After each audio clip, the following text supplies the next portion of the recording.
Okay. Good night, everyone. I'm here in New York and I'm hosting tonight for Marcia. So everyone, welcome to the show. And I hope that it is much nicer in Barbados and wherever you are than it is here in New York. It has been a rainy weekend. It has been raining since Saturday afternoon, and it is still raining now. It is significantly colder than it was before. So again, I want to welcome everyone to the show.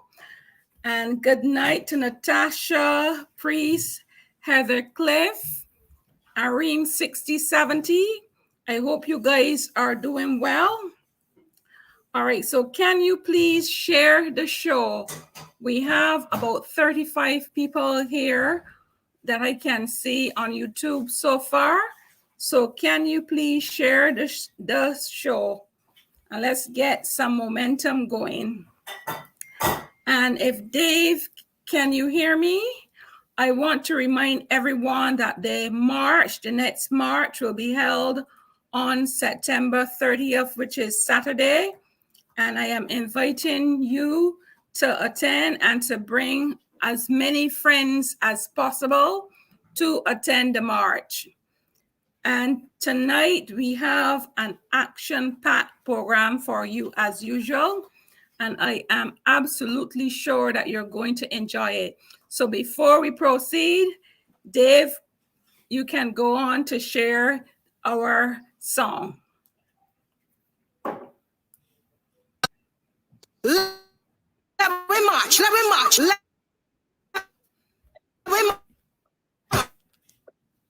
Barbados! Time for people get up and make a organize. Time to wake up. Jericho wall. Opposition fall in line. Politicians run and ball. One by one, brick by brick, nigga crumble and fall. Advice to the Almighty. And the trumpet call.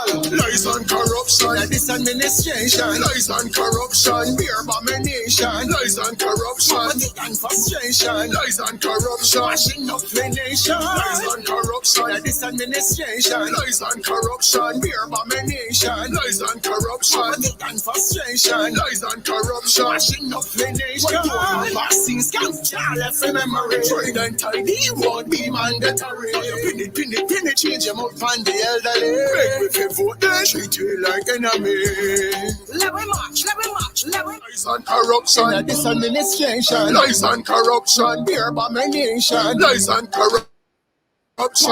Poverty and frustration. Lies and corruption. Washing up the nation. This administration. Lies and corruption. Beer abomination. Lies and corruption. Poverty and frustration. Lies and corruption. Washing up the nation. Lies and corruption. This administration. Lies and corruption. Beer abomination. Lies and corruption. Poverty and frustration. Lies and corruption. Let me march. Thank you so much, Dave. And for those who were not here at the beginning, welcome to all. We have about 84 persons online with us. And welcome again to the show. I hope you enjoy the jingle. And I think it is quite catchy. I hope many of you shared it with your friends since we aired it last night, and that they would have shared it as well. So like and share it and ask people to share it so that we can send it around Barbados. Marcia is not with us for the first part of tonight's show, and I'm hoping that she will be able to attend later. But we do have an action-packed program as usual. And I do not have any guests as yet, so we can talk. And one of the things that had happened quite recently, which we all may remember, last Friday it was, when the workers were dismissed. No, I'm sorry, when the workers were on strike from the QEH, there was a lot of commentary in the newspaper. That was one thing that had happened. And then there was the issue with the NCC and they stating the general manager trying to challenge the auditor general in his reports. And on in the newspaper on Barbados today, I had made some comments about that situation where the general manager was challenging the auditor general, and I suggested that he should take him to court. And today, someone who I presume is one of the government's lackeys responded, and she said that the situation was being handled.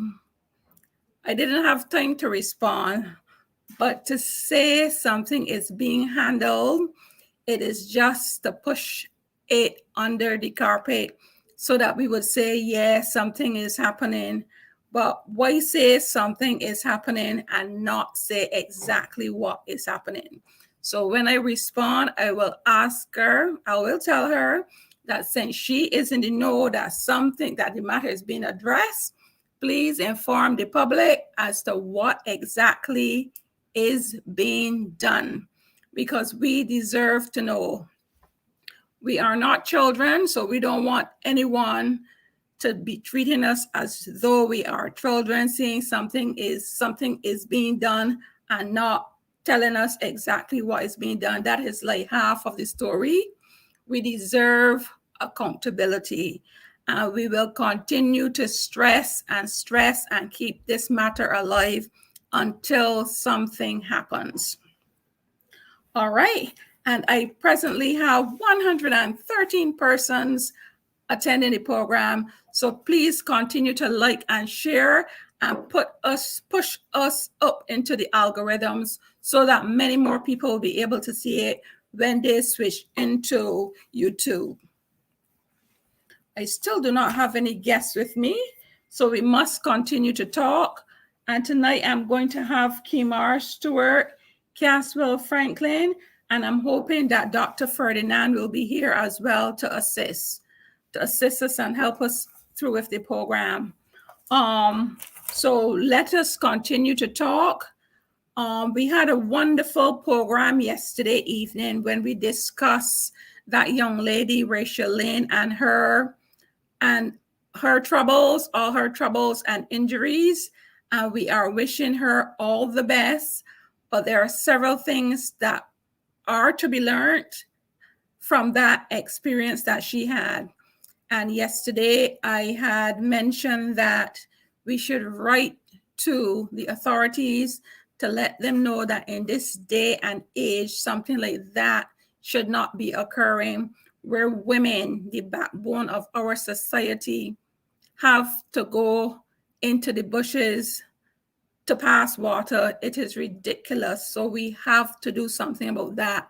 If government started a process of providing portable chemical toilets, they must continue with that.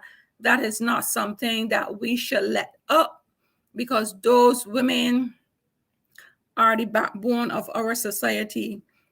Through its history, Barbados has been a woman or mother-focused society. Those are the persons who form the backbone of Barbados, and we cannot let them down. I know that sometimes it takes something to happen to bring a situation to light. So now that situation has been brought to light, we cannot let it be swept again under a carpet.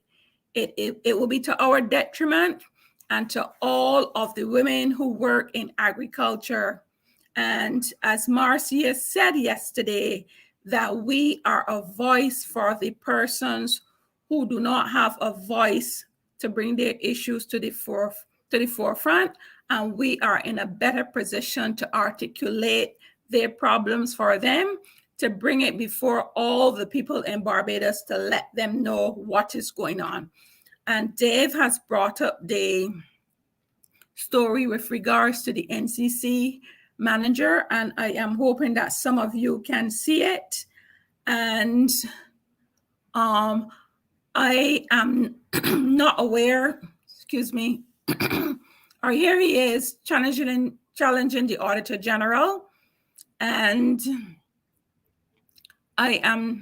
before I go on, I'm not aware that anything else has happened, but it is premature to say that anything else has happened in Rachel's story. So we await the outcome of that, and we will find out from Mr. Caswell in due time what has happened. Again, good night to those who are joining us. I see Sonia Ashby King, and I see Mr. Angel, and I see Wayne Austin.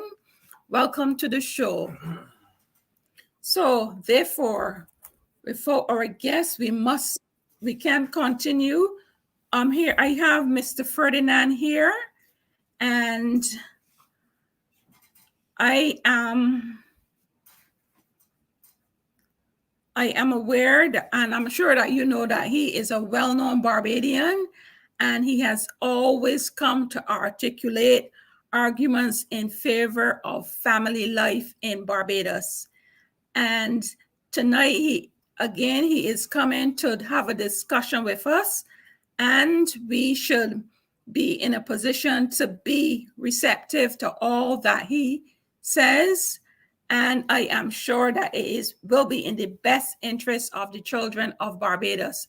And he is a man who is to be commended for the stance that he has taken. He has not in any way backed down from the stance that he has taken from protecting the family and family life in Barbados. So he is to be commended for that. And I am not sure, Reverend Dr. Ferdinand, are you ready? All right, he is ready. Okay. Here Amen. he is. Amen. Just confirm that you're hearing me okay, and yes, you're picking me up all right. It's yes. such a pleasure to be with you this evening, Heather, with the limited notice I had. But I am always pleased to speak on matters that would affect the future of our country and the future of our people. And very often, you hear people talk about how ministers of the gospel should not be involved in politics. I would venture to say it is because we are not, that we have the kind of stink that we have developing not only in our country, but in other parts of the world. And I am so honored to be here with you. And at one point, as you were introducing me just now, I was beginning to wonder if you had the right person.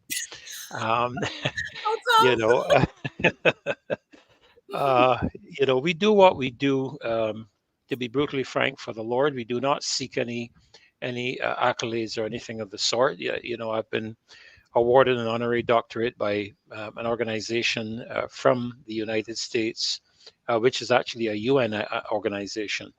But very rarely do I use the designations that are given to me.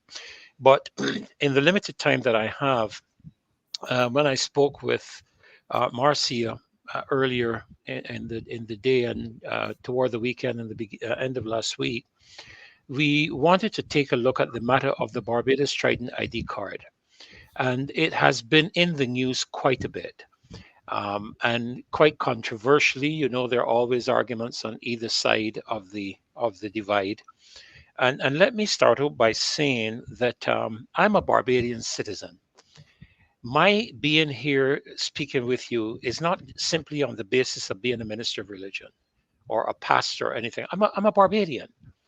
And fundamentally, as a Barbadian, I have the interests of my country at heart. And good to see my good friend Casual. God bless you. Good to see you. What little I can see of you, that is. Yes, it's really good to see you, and good to be sharing the program with you this evening. I always consider that an honor, to be in the company of such informed persons and people who are speaking not because they are political, but because they have a responsibility to protect the interests of Barbadians. I must say, that I am disappointed very often with the fact that we seem not to be able to address issues, Heather, and challenges unless we are getting into DLP, BLP, APP, and all of this, pardon the expression, rubbish. We're Barbadians. Barbados is faced with a number Exactly. of challenges, and as Barbadian citizens, we should be commended for raising our voices on any matter and requiring explanations, transparency, accountability from everyone and anyone. And it is sad that in 2023 we are still operating our political system as if we were back in the 1950s and 1960s and 1970s. Um, I said on the last March that we were on, as I approached the top of Broad Street, it suddenly dawned on me that in the 2018 election and in the 2022 election, Barbadians chose to be their own opposition. They did Why not do you say that? they did not choose the BLP or the DLP or the APP. And it's a different way, of looking at the glass is either half empty or half full. And so people can look and say the government has 30 seats, but I look and say the people have the opposition. And, there is a little caption I have on my phone that I use from time to time. It's a picture of the people bent over, and there's a game board on their backs, and the politicians are playing on the game board. And the caption says, the politicians can play the game until the people stand up. And that's the sense in which I want to communicate the importance of all Barbadians representing the opposition, not simply to oppose government. And government needs to get out of this mode that every time you express a criticism of them, that it is you're opposing them. I have learned over the years that one of the most valuable assets an individual could have is criticism, because it gives you the opportunity to look at things from a different point of view and consider if what you are engaged in is actually the most effective or viable aspect and manner of dealing with a matter. And of course, you can feel free, Heather, at any time to interrupt me, please. Just Sure. know that. Mhm. So I see that the people of Barbados are asking the government, and the government has to get away from this totalitarian sense where they feel that because they have been elected to office with a 30-0 majority, that they can do as they like. You can't. You are the servants of the people. The people elected you to represent them, not the World Health Organization, not the International Monetary Fund, not the World Economic Forum, not the G20. The people elected you to office to represent them. And this is where we need to have a significant shift in our political paradigms. We are supposed to be a republic. We were not prepared to be a republic because we are still functioning in the same parliamentary processes of the colonial masters. We're still That is operating. absolutely correct. Correct. If you look at the republics, if, for example, the most outstanding republic I think that we would have in existence today would be the United States. The That United is States true. has a Congress and a Senate in which both houses are elected to office. They are not chosen by anybody other than the people. Even the president is chosen by the people. And if Yes. we are going to be a true republic and committed and sincere to the whole perspective of a republic, then the prime minister should be chosen by the people, the Senate should be chosen by the people, and the parliament should be chosen, or the Congress. I don't care if you can call it whatever name a rose, but any other name is still a rose. All three positions of governance should be selected by the people, because that's what a republic is. We And can't the speak. governor general as well. And the well, in our case, the All of president. them. In our The, case, the yes, the president and president, our yes. head He's of our president now. yeah, our head of government is the prime minister as opposed to a president. And the president is more of a figurehead than anything else. As a matter of fact, one is left to wonder why we still have the vestiges of colonialism by having a president or the replacement of a governor general. What is the role of the individual from a political and governance perspective? A person who has a title but lacks the power to initiate things and to overrule things and oversee things. So that's another subject for another time. But if we are Yes. going to be committed truly to the intent and essence of a republic, then it is by the people, of the people, for the people. That is what a republic is. I like that point that you made, that we were not prepared to be a republic. No, we It weren't. was, what happened was just foisted on the people. They had absolutely no say in what was being dished out. And perhaps that has negatively impacted on them. And I think that without a constitution, a Republican constitution, perhaps we can address that in the future, whereby the people can be inclusive in the republic going forward. Well, I mean, Caswell, you would probably have a little more information from a knowledgeable standpoint with this, but I believe that when Barbados went forward to be an independent country in 1966, we went forward with a constitution. To the best of my knowledge, a constitution was laid before Queen Elizabeth, in my understanding, when the Right Honourable Errol Walton Barrow approached the United Kingdom government with the intent of taking Barbados into independence. We did not create a constitution after November the 30th, 1966. We went into it. Am I correct there, No, Caswell? as a matter of fact, the constitution was negotiated. I remember you had the government and the opposition. They had two oppositions at the time. Yes. And they sat down with the, I think, the Secretary of State, whatever his name is now, can't remember. Mm-hmm. And they trashed out their constitution. When they trashed out that constitution, it was put in, and then the Queen made the Barbados, first of all, the House of Commons passed the Barbados Independence Act, which gave the Queen the right to give us a constitution. And she made the Barbados Independence Order. And then in that order, the schedule to the order became our constitution.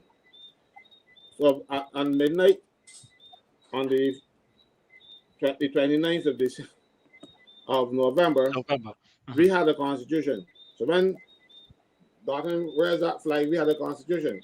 In this case, they are now scrambling to have one. But what they did, it was completely silly and tacky, as far as I'm concerned. It was embarrassing. I would invite you to watch my speech on it on YouTube when they passed the constitution. But because we do have a constitution, people say that we don't have a constitution, but we do. It's just that the government didn't tell you. On the 21st, I think it was the 21st. No, I can't remember. It's the 6th of October, I think, 2021. The Senate passed the Constitution Amendment number 2 bill. And this is what the bill said. You know, whenever you see a bill published in the official gazette, it says a bill, it says objects and reasons. You'll see those things in the gazette. It says objects and reasons. Okay. And the object of this act was this time.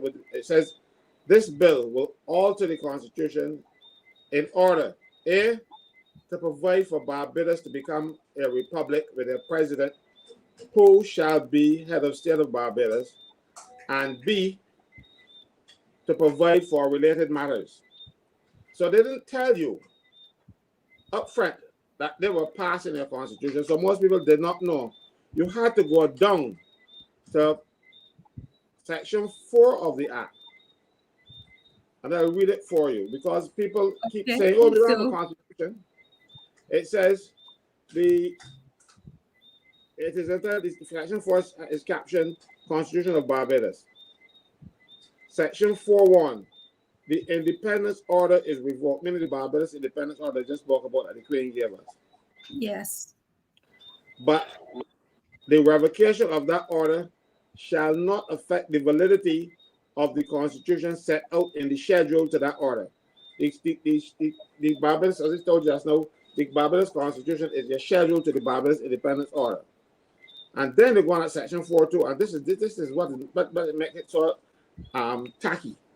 It says, Subsection 2, the Constitution referred to in subsection 1 shall be altered in accordance with the provisions of section 49 thereof in the manner and to the extent set out in this act. And on the appointed day, the Constitution so altered shall become the Constitution and supreme law of Barbados. The appointed day was the 30th of November. So this document that they drum up, it was the old Constitution that we had, and they took off a few things and put on a few little things. I call it bells and whistles.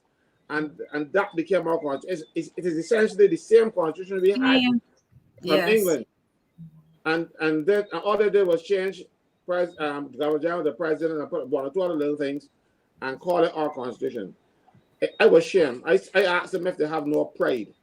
Because as you said, Freddie, that's know that the Constitution should be by us, for us. You know, I made that same point. This was an old Constitution that they dust off and think because they want to rush everything to have it done on the 30th of November. Barbados bought independence, and they want to take Barbados out of independence to make sure that down the road it will become a republic there, even though they said that's not what they're going to do.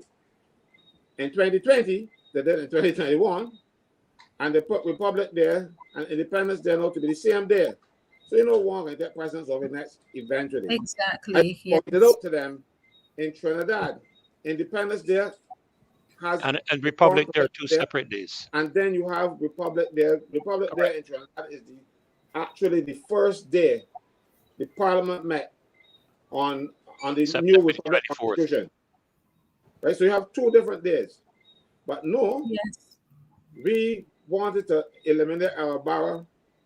That's why you see them pushing on all this in that bar built. You tried rebuilding the National Insurance building. That gone because bar built it. You see, they're trying to take him out of history.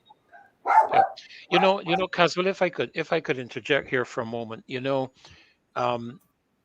I don't think people quite grasp and understand the magnanimity of the decision to have the Republic Day and Independence Day on the same day. There are people who think, well, what's the big issue or whatever. I have a grandchild that is 3 years old who's going to grow up in Barbados hearing Republic Day on November the 30th. She is not going to grow up hearing anything about Independence Day. And the great-grandchildren are going to grow up hearing about Republic Day on November the 30th. And in a sense, it is going to replace, and I'm going to say it exactly how I need to say it, it is going to replace Independence Day. And while I believe that we should celebrate both things, Independence Day is actually a more critical celebration than even Republic, because Independence Day is when Barbados forged a foundation to be a nation of its own and not a offshoot of somebody else. Republic is a continuity, so to speak, of that extraction out of the colonial master's hands into ownership of the Barbadian populace, more of themselves. So the real foundation of Barbados is not Republic Day. The real foundation of Barbados as a country, as a sovereign country, friends of all and satellites of none, is November the 30th, 1966. And I was disappointed, and I found it very distasteful, to be brutally frank, that any individual would seek to supplant the celebration of the most significant aspect of a country's history and development by attempting to cover it over, so to speak, with another day. And that's my simple personal input on it. I see no reason why it cannot be 2 separate days. But Right? so how We were supposed to be getting into this subject because this only came up as I was beginning to enter into the discussion, Castle, about the Barbados Trident ID card. In the sense that Barbadian people need to know what's going on. So you go ahead, Heather. So how do you perceive us going forward in the light of what has happened? What can be done to correct this? You are speaking in terms of the Republic now? Yes, Yeah. yes. Well, to me, I think that we need to push a pause button. That's the first thing. We know where we are at. We know that there is an element of dissatisfaction within the Barbadian community as to how the matter was dealt with. Any good, sensible leadership, I am Mhm. talking about leadership. I'm not talking about government. I'm talking about leadership. There's a big difference between leadership and governance. Big difference. Any good leadership would pause and listen to what the people have to say. I believe that at this point in time, it would be of value. Uh, and I think a lot of it has stemmed from persons. Somebody said to me, but you know, there was the Henry Ford. Some report Henry Ford already did where the Republic was concerned. So it was no problem moving forward. Look, there are a lot of people, young people today. My children don't know who Henry Ford is. My people don't know who Lammy Craig is. My children don't know any of those names. You're muted, You're Caswell. muted as well. That was 1998. This is Yes. recommendations from the Henry Ford report. They're not really relevant because a lot of them have been were suited for that time. Okay, Right. but It's precisely. they wanted to put it on somebody. So, oh, we had the Henry Ford Commission and all kind of nonsense. But they didn't use it then. They didn't want it then. But they come back and play the dusting it off and say, oh, the Republic. The problem is, I'll tell you something. For all intents and purposes, Barbados since 1966 was a republic. Technically, because a republic is a state in which the supreme power is held by the people and they elected representative, and which has an elected or nominated president rather than a monarch. So we had everything. The only thing we had to stop made Barbados not a republic is that we had a queen.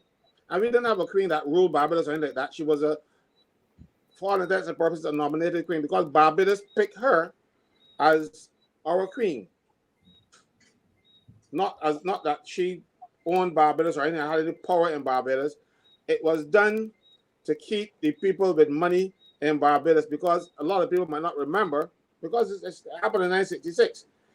Barbados was really a plantation society. Every place had a plantation. And those people employed the majority of the people. And when Barbados came up with this independence idea, those people, a lot of them left Barbados and went to New Zealand. The white people went to New Zealand and Australia. Some of them even ended up working on pig farms because they did not want to be ruled by a black government. Some of them came back when they realized that being white in Barbados and being white in New Zealand was two different things. Right? But some of them came back. But Barrow saw that happening and decided, well, look, Elizabeth change the queen. Elizabeth can still be our queen. So that's what kept some of them here.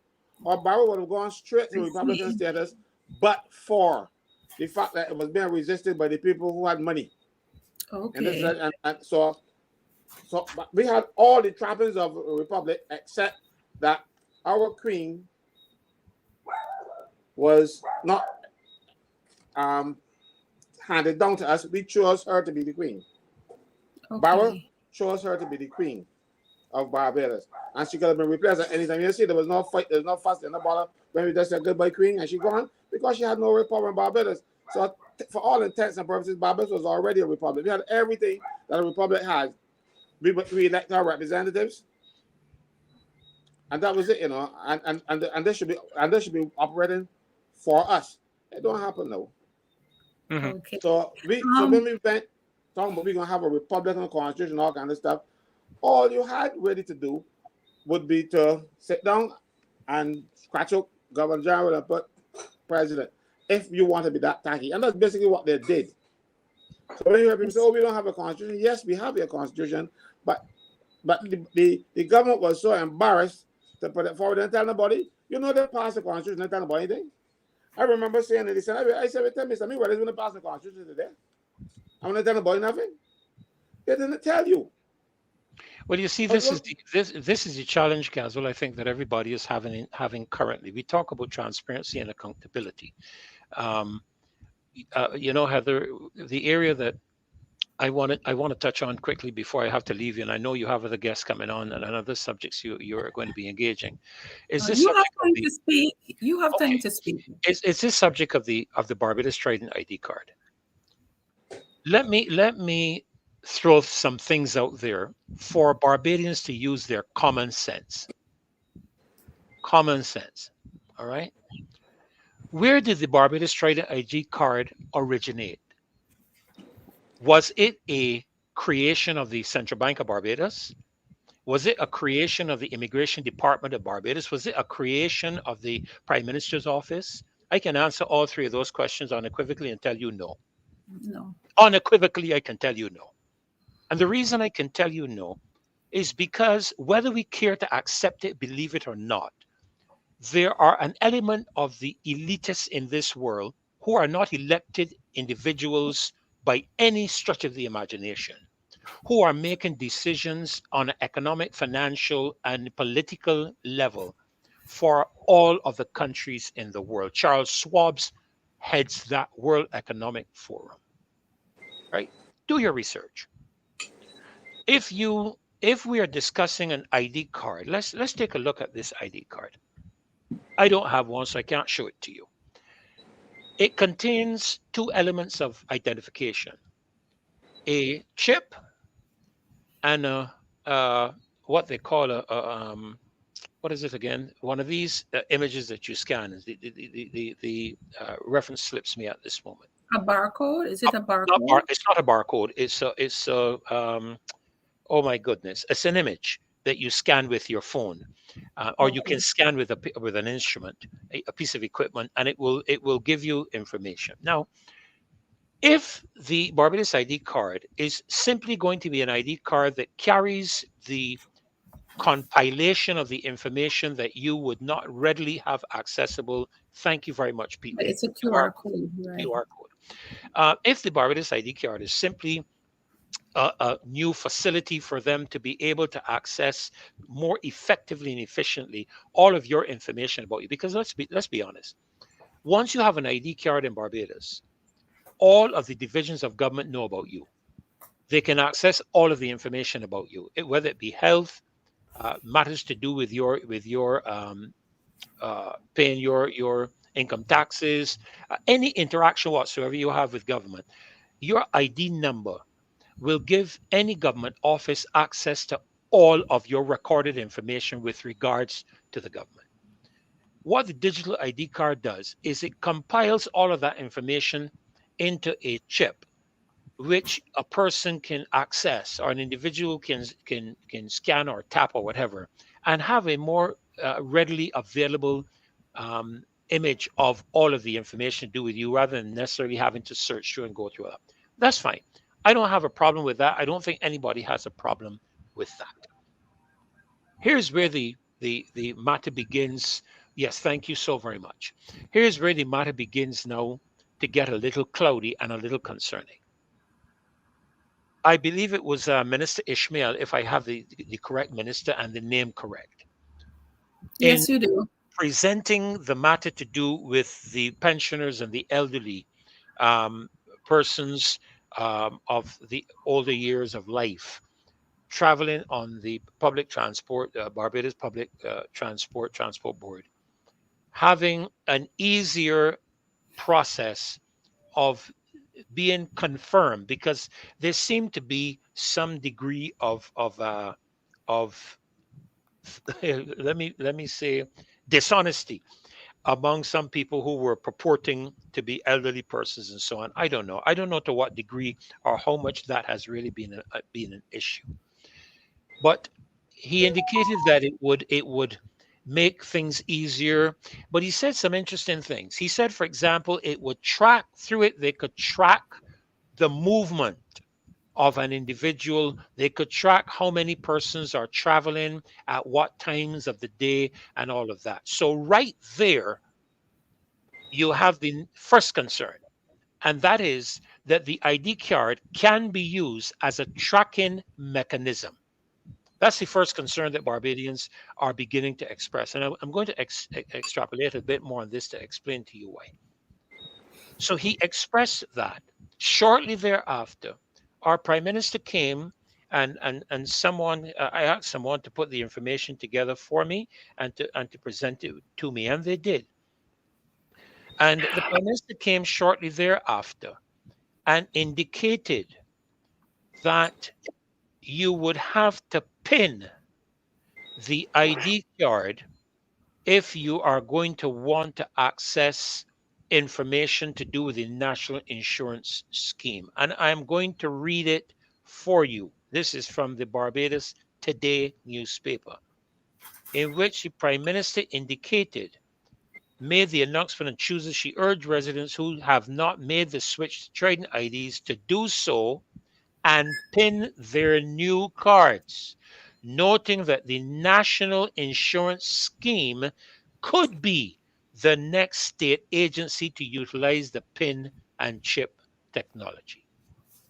So now we are carrying it past the matter of just identifying who I am and accessing my records to now having all the information to do with me and my national insurance. Okay, I don't have a problem with that. But what the Prime Minister and the government of Barbados has to tell the people is, to what extent is this ID card going to be used when one takes into consideration the announcements of the World Economic Forum and the G20 and of Davos and the financial sector, global financial sector of the world. I want to read something to you, Heather. And this is taken from the World Economic Paper outline of the significant risks of digital ID. That is the heading of the article. And it says the concept of the digital ID poses significant risk. This is from the World Economic Forum. This is not a conspiracy theory. This is not misinformation or false information. This is straight from the horse's mouth, where the digital ID card concept originated, has been implemented in New Zealand and Australia and the United Kingdom, and is already creating problems. We saw a similar system used in Canada during the pandemic, when the Prime Minister of Canada, Mr. Trudeau, a totalitarian dictator, locked down everybody's bank account who protested against mandates, vaccination mandates in Canada, to the point where people could not access their accounts to buy food for their babies. And he was able to do so because his government had the access to their digital ID card information, and he shut down their bank accounts. Now, we need to know what are the risks.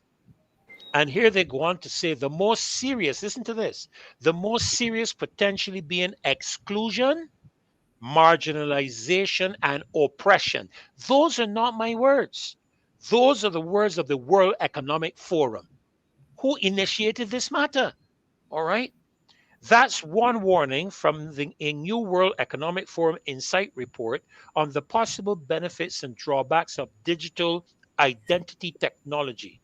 The report assesses the considerable potential benefits of the digital ID, and particularly decentralized digital ID, which can help to foster greater social inclusion and enhance privacy protections when implemented properly.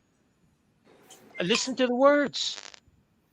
But there are risks outlined in the report, many of which will be familiar to critics of the digital ID program. The WEF notes that by making access conditional, listen to it, by making access conditional, ID of any kind is by its nature exclusionary.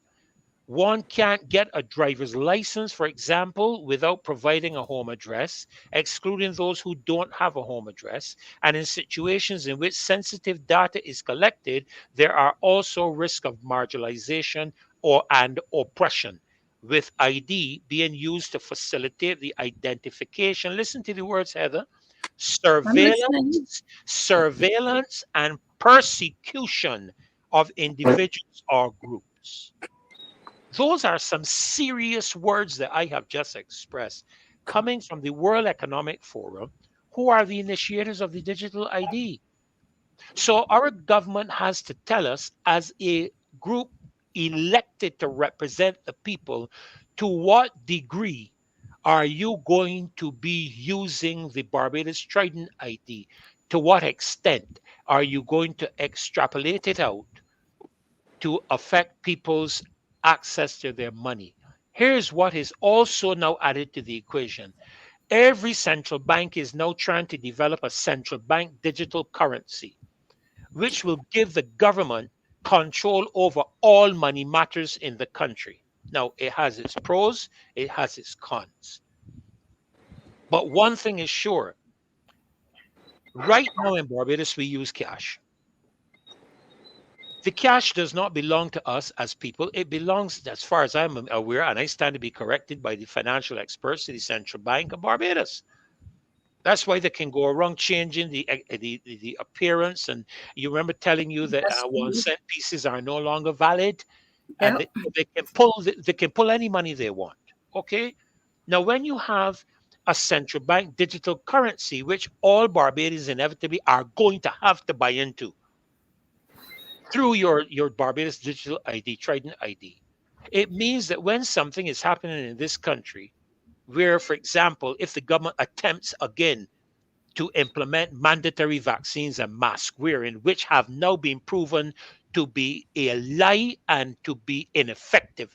This is no Ineffective. longer conspiracy.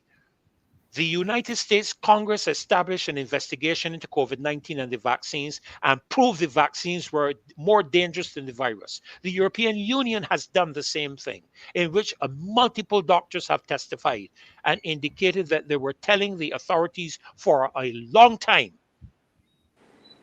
that the vaccines were a threat to human health. Here in Barbados, we had a chief medical officer and we had a president of the Barbados Medical Association that swore by these vaccines.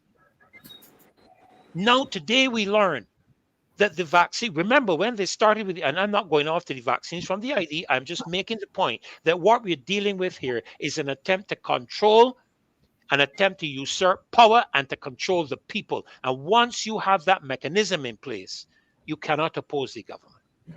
All right. Let's just remember we can't use that word. Which All word? right. Don't repeat anything you said just now. Okay, I won't The repeat V word. the V word. Yeah, because we're on YouTube. The disease. The joke. Okay, the thing that was supposed to protect us. We were told it was supposed to protect us in the beginning. It didn't. Then we were told it would keep you from being hospitalized. It didn't. Then we were told it would keep you from developing severe ramifications, and it didn't. Now we're being told that if you have had it, you are more susceptible now to catch the new variant than if you never had it. Now, I'm not going to get into that. There is a lot of discussion and so on the matter. But the point I'm making is that during those days, there were governments that could shut your bank account down, which Mr. Trudeau in Canada did, where people could not access their money. Now we have the introduction of a central bank digital currency, which will control the usage of currency in Barbados through digital means. So we need to hear these are concerns. And what I'm beginning to get weary of is that when concerns are raised, it is as if we don't have a right to raise them. Exactly. If you hear a concern raised, rather than getting on your high horse and getting on like an idiot, simply address the matter in a decent manner, not in a manner that would suggest that those who are raising their voices don't know what they're talking about or are ignorant and stupid. Barbadians are far more intelligent than our administrations over the years have given them credit for. We are not And before you go on, there was also an article in last Friday's Barbados Today, and the caption reads, "Businesses to get portal to read chips in new ID cards, cards to be used as proof of address."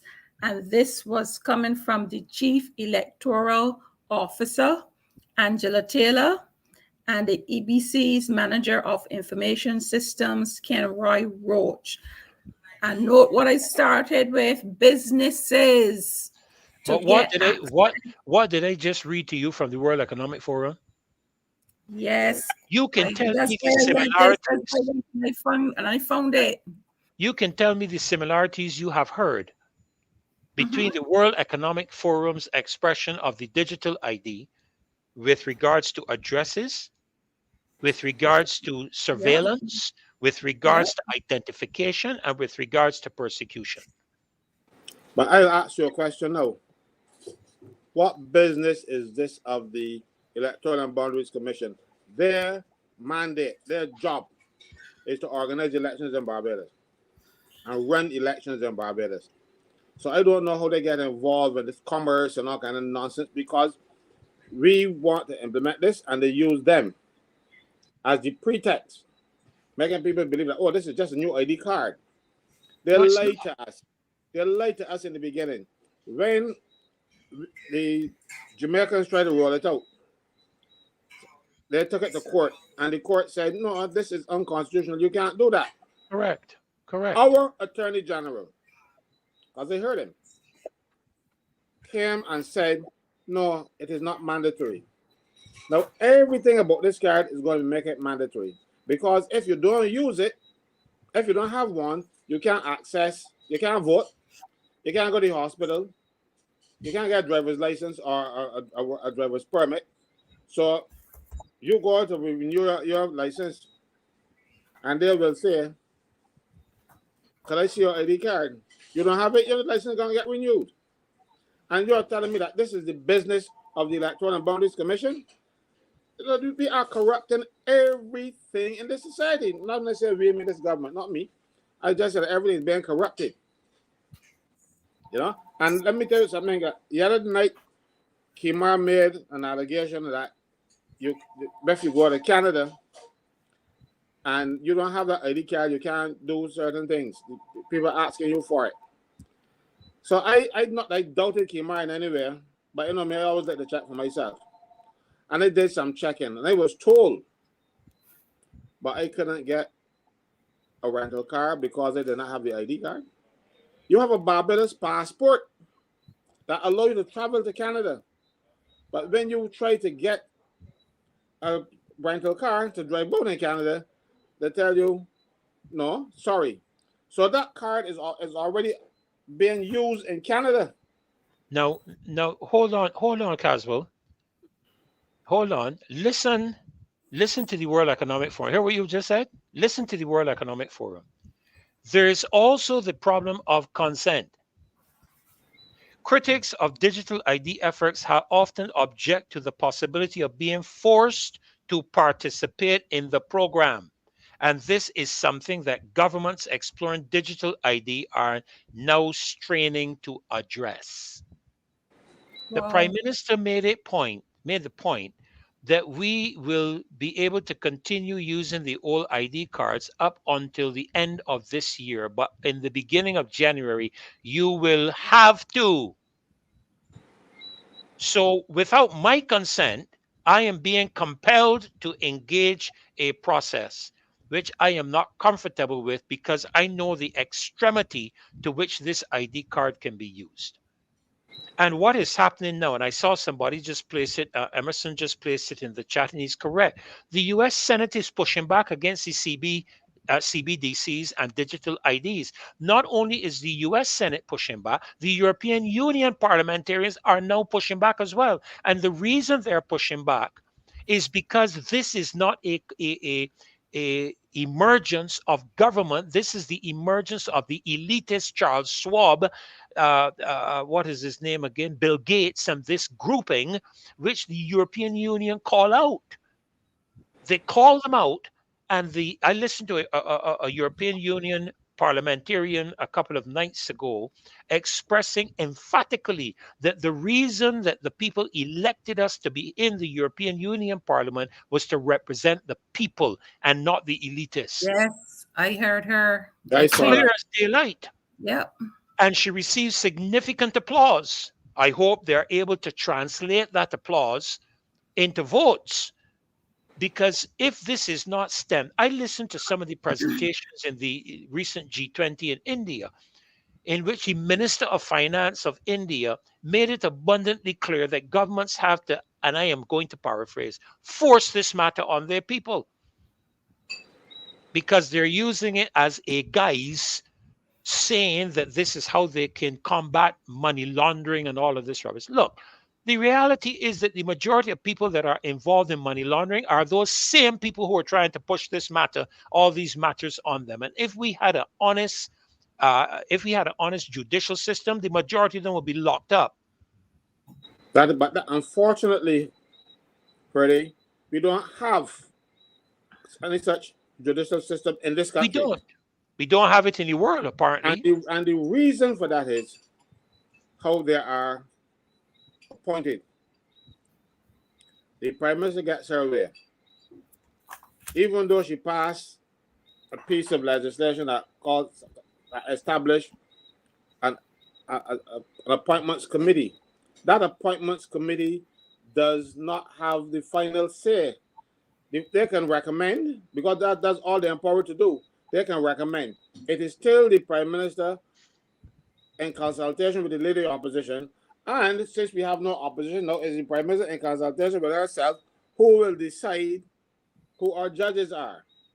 And we've had some who were not the best lawyers, couldn't make their living as a lawyer, but now they're making a living as a judge, simply because they had political connections. No, and even with having this appointments committee thing that they have, they still went past the committee and appoint judges. No, So, Caswell, compare that to how the United States appoint judges. The president can nominate a person, but that person has to go through a senatorial examination to be voted in the majority to be accepted as a judge. Now, that is a republic. That is by the people, of the people, for the people. The president does not make a decision, even though he is probably said to be the most powerful man on the planet. He can appoint a judge without the Senate. Cannot appoint a judge without the Senate. So we need some serious constitutional reform if we are going to be claiming that we are a republic. If we are going to be claiming that we are doing things by the people, of the people, and for the people, we have to stop the theatrics and get down to some real serious involvement of the people in the business of governance. One question. Since the European Union or some of the people within the European Union are opposed to these digital IDs, why is the government of Barbados proceeding with such an invasive method? Because we want money. We want money. We want borrow. So we are being used as guinea pigs. We have to comply. We are being used as guinea pigs so people can use. You see, Barbados is small. We are basically a control group. That's all we are to the outside world. And they put everything on us. Just like those things from AstraZeneca, the first set that came in, ones that were made in India. Barbados was the first country in the world to use them. Why? They were made in India. They're manufactured in India. Indians were dropping it down like flies. And nobody tried using on them. They sent the Barbados first for us to use. A controlled study. Yes, we were the control group. And when look and see if the Barbados were dying.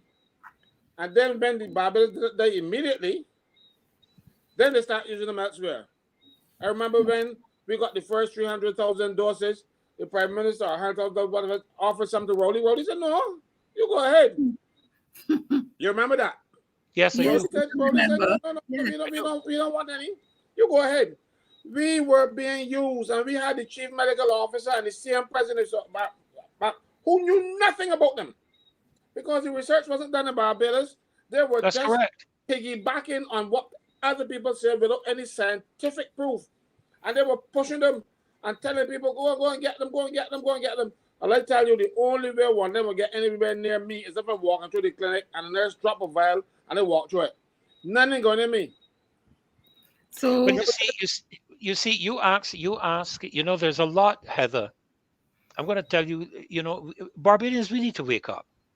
And let me be quick to say that we are not against the government and against the prime minister. People need to get this concept out of their heads. We are for Barbados. And because we are for Barbados, we are asking questions. We are looking at matters in a manner that requires accountability and transparency. This is what our marches fundamentally have been about. We have been asking the government, you're borrowing $300 million to do, and Heather, I don't know if you still have that video you were going to play a few moments ago, because I would really like you to play that anyhow. But let's take a look at this. Right, finish what you're saying, and we will get to that. We have a governmental loan of $300 million for the airport. Long after most of the people in Parliament are dead and gone, this country is going to be paying that bill. Now, dealing with the Saudis, my understanding is there is a degree in their religious philosophy does not permit them to exceed a certain percentage of usury or interest because of their, and you know, Muslims are extremely committed to their faith, more so than anything else in the planet. They will kill you and kill themselves in the process. But we haven't heard the terms and conditions of that loan as the public. I'm talking about as the public.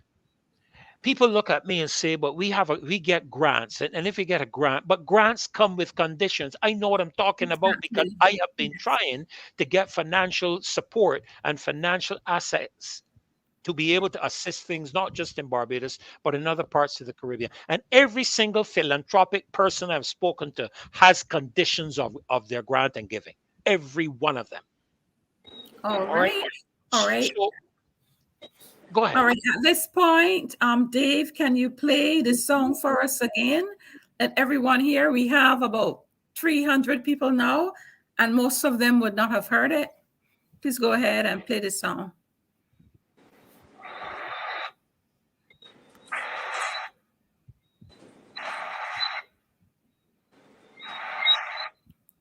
We seem to be having some technical difficulties. So we will play it again a little later. And we will now turn to Caswell. And I did not welcome you properly when you came to the show. So I hope that I will be forgiven for not doing that. You were forgiven even before you mentioned it. So, here's Dave. Dave, do you have the song ready?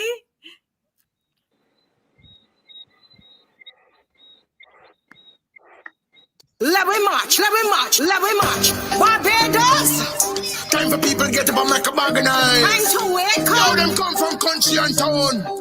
Kick down Jericho wall. Opposition fall in line. Politicians run and ball. One by one, brick by brick, they crumble and fall. At the voice of the Almighty, and the trumpet call. Lies and corruption at this administration. Lies and corruption. Beer abomination, lies and corruption, poverty and frustration, lies and corruption, mashing up the nation, lies and corruption, this administration, lies and corruption, beer abomination, lies and corruption, poverty and frustration, lies and corruption, mashing up the nation. What boxing scam, can't left in memory. Trade and tidy won't be mandatory. Pin it, change them up on the elderly. Make me vote, they treat you like enemy.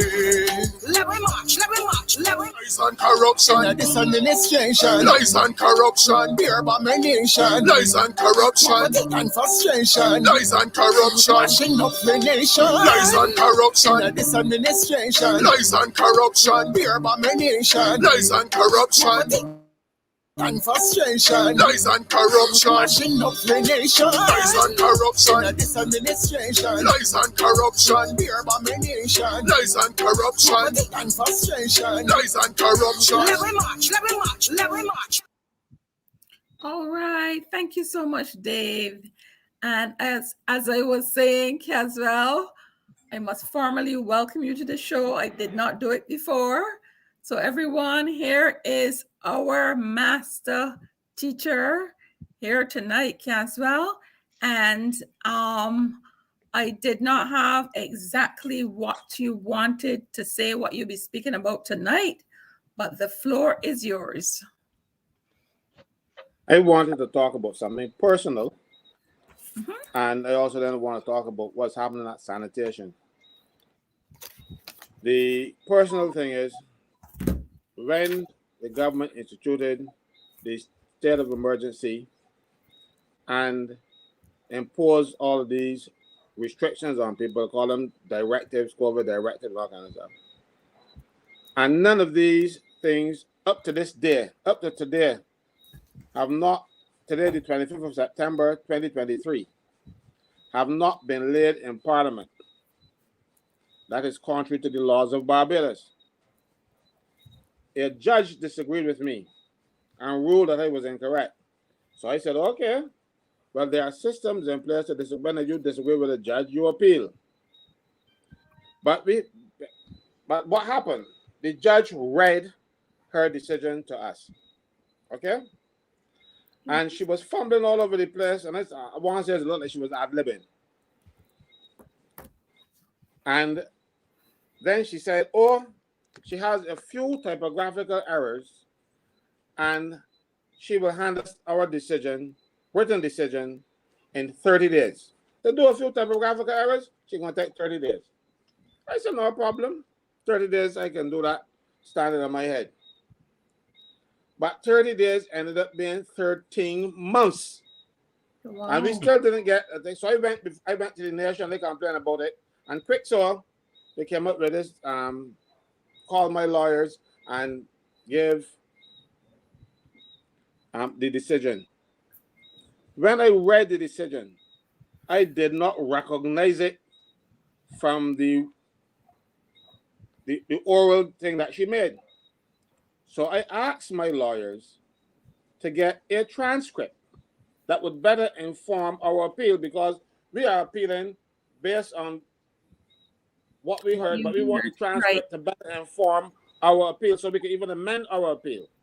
And I said to my lawyers, I do not recognize that written document from what she said when she read in the court. I could be wrong because it was 13 months, but I want to see it. I want to read it for myself. Then the case came up on the appeal, and we didn't get the transcript. The Court of Appeal of Barbados directed them to produce the transcript so that we can get it to further. 6 months later, they haven't produced the transcript yet. We went to court last week, and the court had to direct them again to produce the transcript. The Court of Appeal, the highest court in Barbados, for Barbados. The highest court of Barbados is the Cabinet Court of Justice, but the highest court in Barbados is the Court of Appeal. And the Court of Appeal ain't got no power. Wow.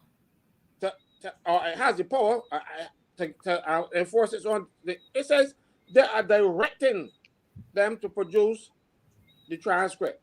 I want to see the transcript because I might end up being wrong, because I am not infallible. I am the Almighty. Or I could have been half asleep during the reading of the decision. I don't know. But what I heard, it does not conform with what the judge read. Right. And it's easy because it was recorded on Zoom. But I want to see it written out for myself. I can't get it. Wow. And mind you, when we filed that case, the judge said that even though it was not an emergency, it was important, so it would be done quickly. Quickly and finish it. That is sad. And I argue, because we had case law going back to 1611 that says regulations must pass through Parliament. A minister cannot make a secret law. It must come to the people's Parliament. The Parliament. Remember we were talking about Parliament of the people, by the people, for the people. Yes. It must come to Parliament. There are two ways that it can come to Parliament. If the legislation, the parent legislation, gives the minister power to make regulations. Those regulations has to come in Parliament in one or two ways. It must come by affirmative resolution or negative resolution. Affirmative resolution means that you have to lay it in the House and it has to be debated before it becomes the law. The next way, and it's the immediate way, you can make a law tonight. And that is called negative resolution, which means the minister signs the order and it becomes law when the minister signs it. But then he has to lay it in Parliament. And when it is laid in Parliament, both houses, either one of the two houses, have 40 days in which to move a resolution to annul those regulations. And if it is done, the regulations would fall, but what happened up to the period when you were doing it would still be good.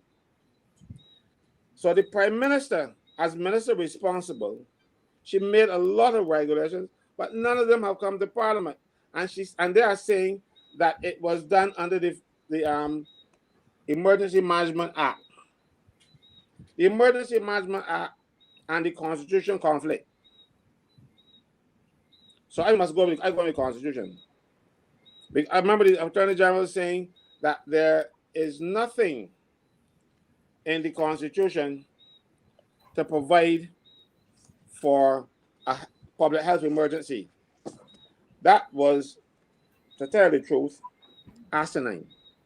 Probably asinine. But and I want to welcome Marcia to the show at this point in time. Marcia. Hi, Marcia. So good to see you. Good night. Good night. Said that, notwithstanding Section 25 of the Constitution, I always want Constitution in my bag, and it says here, a proclamation made by the Governor General, no President, shall not be effective for the purposes of subsection 1 unless it is declared therein that the Governor General is satisfied. A, that a public emergency has arisen as a result of the imminence of a state of war between Barbados and another state, or as a result of the occurrence of an earthquake, hurricane, flood, fire, outbreak of pestilence, outbreak of infectious disease, or other calamity, whether similar to the foregoing or not. So the Attorney General did not realize that COVID was the outbreak of an infectious disease, because the Constitution already provided for it. And he said on the floor of the House that there's nothing in the law that provides for a public health emergency, so they had to come and amend the law to that fact. That was nonsense. That was untrue. That was a way of going in there and taking out the provisions for laying the things in Parliament, because in the Emergency Management Act, they removed the section dealing with laying it before Parliament. Can we tell you? They took that out. But they can't take it out because there's a constitutional provision. So you can't pass this legislation that conflicts with the Constitution unless you have said so in the act itself when you were introducing it, that this act intends to amend the Constitution. They didn't do that. So I think I'm on good ground, but I can't get on the good ground because the courts are blocked up. They don't want to hear matters that will make this government pull back. And I am not ashamed or not afraid of saying so, because it looks so to me. You can't get justice in the courts. Remember, Barra said, if you want justice, keep out of Corey Street. Well, it is if you want justice, now keep out of White Park Road, because the courts move up the road. They have actually refused to produce a transcript that was ordered by the Court of Appeal of Barbados. I sat in court, and I was trying to attract my lawyer's attention, because I said to him, when the case was going on, I was trying to say, my God, because it was on Zoom. I wanted my lawyer to look at his phone because I was given some instructions. And Gregory Nichols jump up and telling the court, I record anything. The judge said, because it's a public trial. It is supposed to be public. So, but you know, they want to shut me up. They figured I wasn't recording. They didn't know to record on the phone. The phone my son give me, some iPhone, whatever it is, and I don't know how to get to record yet. Because I read the manual. So even if I wanted to record, That's the problem with all of you people who buy things. So even if I wanted to record, I didn't know how. But you know, I was sending a WhatsApp message to my lawyer. I wanted my lawyer to see that I was trying to him. So eventually, I sent him the message, and I, you know, but this guy who was working for the government, Gregory Nichols, jump up and tell the court, cross somebody was talking, and the judge just dismissed him because they don't want me to talk. They don't want these things to get out. They thought I was recording. I can't record yet. I can learn off already, don't worry. I can take the time out to read the manual and learn how to record by these things. I'm still learning, Caswell. I'm still learning, trust me. My son tries to bring me into the modern age, but I still use my paper diary, and he gives me some things where I can put it on the phone and put it on the iPad and all kind of stuff, and I will get alerts. But I get alerted every morning. I open my diary and I look at the page, today's date, and I say, oh, good, I got this appointment, that's appointment. So, but he's working on that. He's a good son, and he's working on that. But at the same time, he can get scared because he took up my phone. And the thing is, if it were held in the court, anybody would have been able to come in and sit down and listen.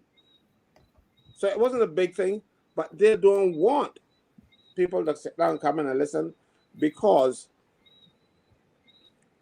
their deeds are not good. The government has a system in place where if you challenge them, you're wrong.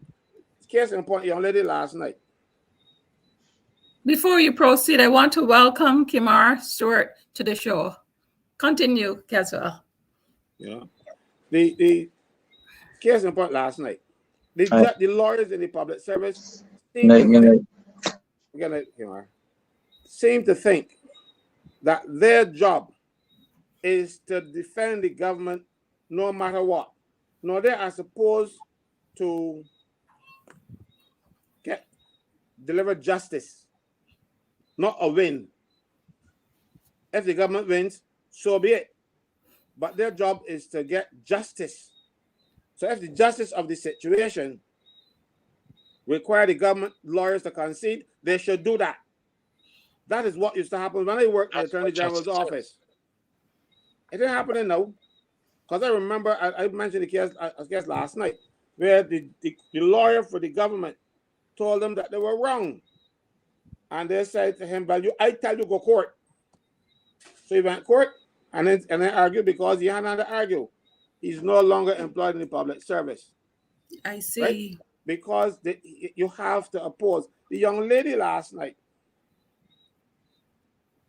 she is working for the government. Government did not provide bathroom facilities, and she had to step off the side of the road, going to the bushes.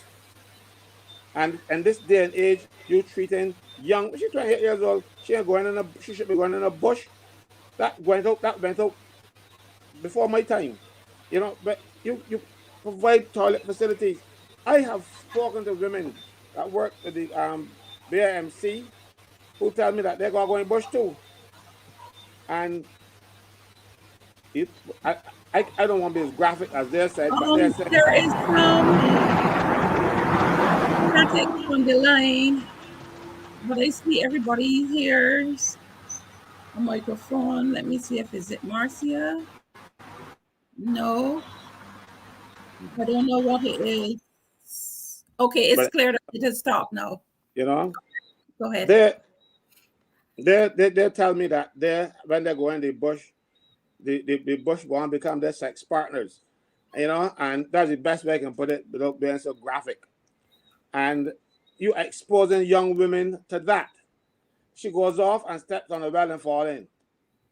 And the lawyers at the Ministry of Public Works say, we have no liability. she is a private contractor when she was really not. She was working for the government. She went to the government and get a job, asked for a job. She didn't went and bid for no contract or anything like that. But what the government was doing, based on the IMF dictates, because the IMF is running this place, I don't care what Freddie tell me, the IMF is running this place. And there, you're not hearing you, Freddie. I said I totally agree with you. The IMF, the World Bank, the World Economic Forum, the World Health Organization. Should I go on? But we got the picture. We got the message. All right. And they are saying to you're spending too much money in this regard. So the government, rather than do the right thing, no, you're going to do the right thing. You're a government. No, they chose to put people at risk of injury or death on the job and did not pay their national insurance contributions, because if you had done so, the national insurance would have been paying 90% of your salary as injury benefit. They would have been paying for all the surgeries that you would have had. They would have paid for any overseas trips that you would have undertaken to get better. They would have, if you couldn't walk, they would have paid for the taxi. That's what national insurance does. But when the government does not pay national insurance contributions, you're not covered for that. And you had people out there swinging swords and all kind of stuff in groups. Remember they were cutting down bush. All that sword had to do is flood the fella hand. And the government saying, oh, you're a private contractor. But you know what's ridiculous now? After some pushback, the government went and pay up some money. But they like to forget that the men pay back far enough for this young lady. But now she's receiving unemployment benefits. Now, how could you receive unemployment benefits if you were not an employee? Because self-employed persons don't get unemployment benefits. But the government refused to take care of this young lady. That is their job. You must take care of the most vulnerable. And they're not more vulnerable than a mother who is injured and got 3 children and can't work. You can find somebody more vulnerable than that. But this is what is happening. We don't get justice in this country. So I'm not surprised that I'm not any. I put the Attorney General in court a number of years ago when they got fired. The Attorney General was Mayor Motley. Dale Marshall then replaced her. Then the government changed. And then now it changed again. And Dale Marshall is Attorney General again. And I didn't see a judge yet. Oh my God. I didn't see a judge yet. It went before one judge. And he said, well, he can't hear it because he's a friend of mine. And he was my lawyer and when he was in private practice. So he said he can't hear it, which is commendable, which is decent, which is honest. And I wouldn't want him to hear it in any event because if they found out me, either friends, they would lock up both of me. So he did the right thing. But no, I can't get all the judges that have got in Barbados, I can't get one to hear my case. So what can we do about this? What can we do about this? Well, we're doing something about it, Heather. We're marching. I'm telling you. And this is why I'm saying. When the Attorney General was in opposition, he knew about my case. And we were friends. We went to school together. And I knew him from a little boy at school. And sometimes my words slip. Sorry about that. And we were good. So he told me when he becomes Attorney General next time around, he's going to fix it. Yeah, right. As far as he's concerned, my mistake is that I oppose the government. So no, I oppose the government. He's not going to do the right thing by me. But that is wrong. I can oppose the government when they're doing something wrong. If you're going to do the right thing by me, and because I say, well, the government did something wrong, you're not going to do the right thing by me, that doesn't reflect on me. It reflects on you. It reflects on him. You know? It does. Mm-hmm. He's a stranger to the truth. Well, you see, I find a lot of politicians are they're lied by default. They're like a default position. You know, when you got this piece of computer thing, they will tell me it has a default thing you go to. Their default position is lying. They would lie first, and they say, "No, sir, man, I ain't got that lie, but I know because the truth don't hurt." They can't help it, sir. They can't help it. You know, and the thing is, some of them grow up in church. But as soon as they left church and become a politician, they forget everything they learned in Sunday school. or they get corrupted. I was offered But once let me years ago. jump in here, Kaza. Let me jump in here a minute. Mm. In that you mentioned my house. All right. Let me say this. A lot of people that grow up in church don't do what the Lord says. They do what the church says. There's a big difference between two of them things. All right. And let me say this. I see a number of comments in the chat that I want to just touch on. Christian people are called, and spiritual leaders are called to defend the most vulnerable in a society. That is why all from the Apostle Paul, James, and John speak about protecting the widows and the orphans. While they Yes. spoke of a specific group, that group represented the most vulnerable of a society who do not have a voice. The church is supposed to be their voice. And I am putting Correct. all the church leaders in Barbados on notice. Tonight, Marcia, forgive me, but I am putting the Anglicans, the Catholics, the Methodists, the Moravians, the Pentecostals, the Nazarenes, all of them on notice that people are asking, where are you? Because these are matters today that concern the most vulnerable of our society. Caswell, you run a union that represents people who have no other voice than your voice. And when it comes to how we as the church should function, we are spending more time trying to get people out of hell and into heaven than teaching them how to live correctly on earth. That is why some politicians can come and sit in church and feel comfortable, because it is devoid of conviction of their sin and their lying. And many of us experience this. I make no two points about it. I make no apologies about it. Church leaders need to stand up in this country. But I saw a couple of comments which I endorse. That is, too many are too closely connected with too many political parties. When in the DLP, it's the BLP. Look, I have a long history of connection with the Barbados Labour Party. My mother's connection, my brother's connection, my sister's connection. But when something is wrong, it is wrong. And no matter how many That's people true. support it, it is wrong.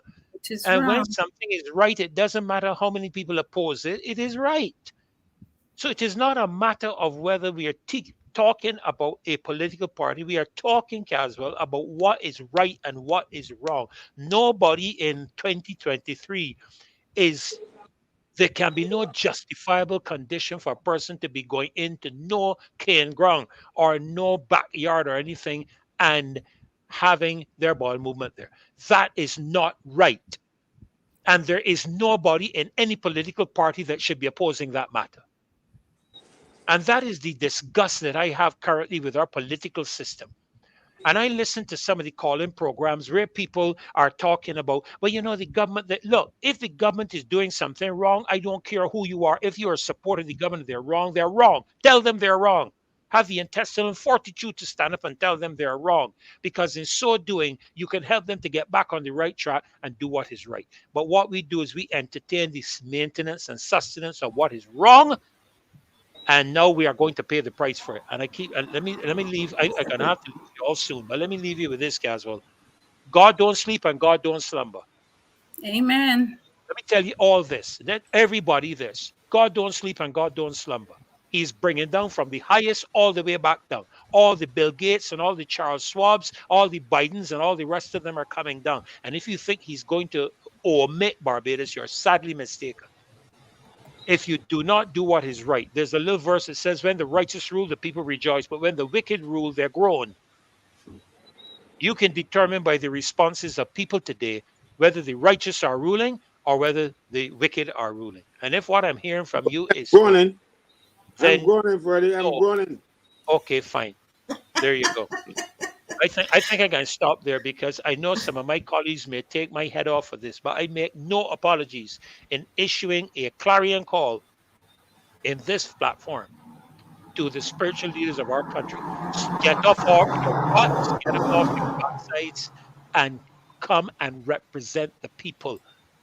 If If Jesus was on earth today, you will find him in this march. I can assure you of that. they Amen. take your head off, Freddie, I will put it back on. Well, to be honest with you, if they try to take my head off, I have a favorite saying of mine: "Don't cross swords with me." And I don't say it because I'm arrogant. I'm saying it because I know who got my back. So when you cross swords with me, and I represent God, you're crossing swords with Him. And last I checked, nobody never win a battle with Him yet, as far as I can, as Will I, never happen. and it will never happen. And You he know? is not, and he is quite familiar with bringing governments down, and he doesn't need an election to do it. Trust That me, he you does ask not need an election to do it. you ask where are the churches? The churches are waiting around to be appointed to commissions and committees and get the little stipends from government. There That are must be more why they didn't appoint me to none. they don't appoint me to any either, so don't worry. No, I'm Um, not at all. Not at you all. know, so the thing is, and I keep talking about it, and I can talk about it to the Senate or the type of the thing. We have at St. George Church, Parish Church up there's a glebe, the Reverend John Rogers. He is so tied up with the government, you can't make him out. He and them no supposed to be one. I asked him once when he was in said, well, I said, tell me something. How are you getting these things? You are supposed to be an independent senator. You can't get robbed from the government. You are supposed to be independent of both the government and independent of the opposition. So if you're going serving on government committees, you're an independent of government no more.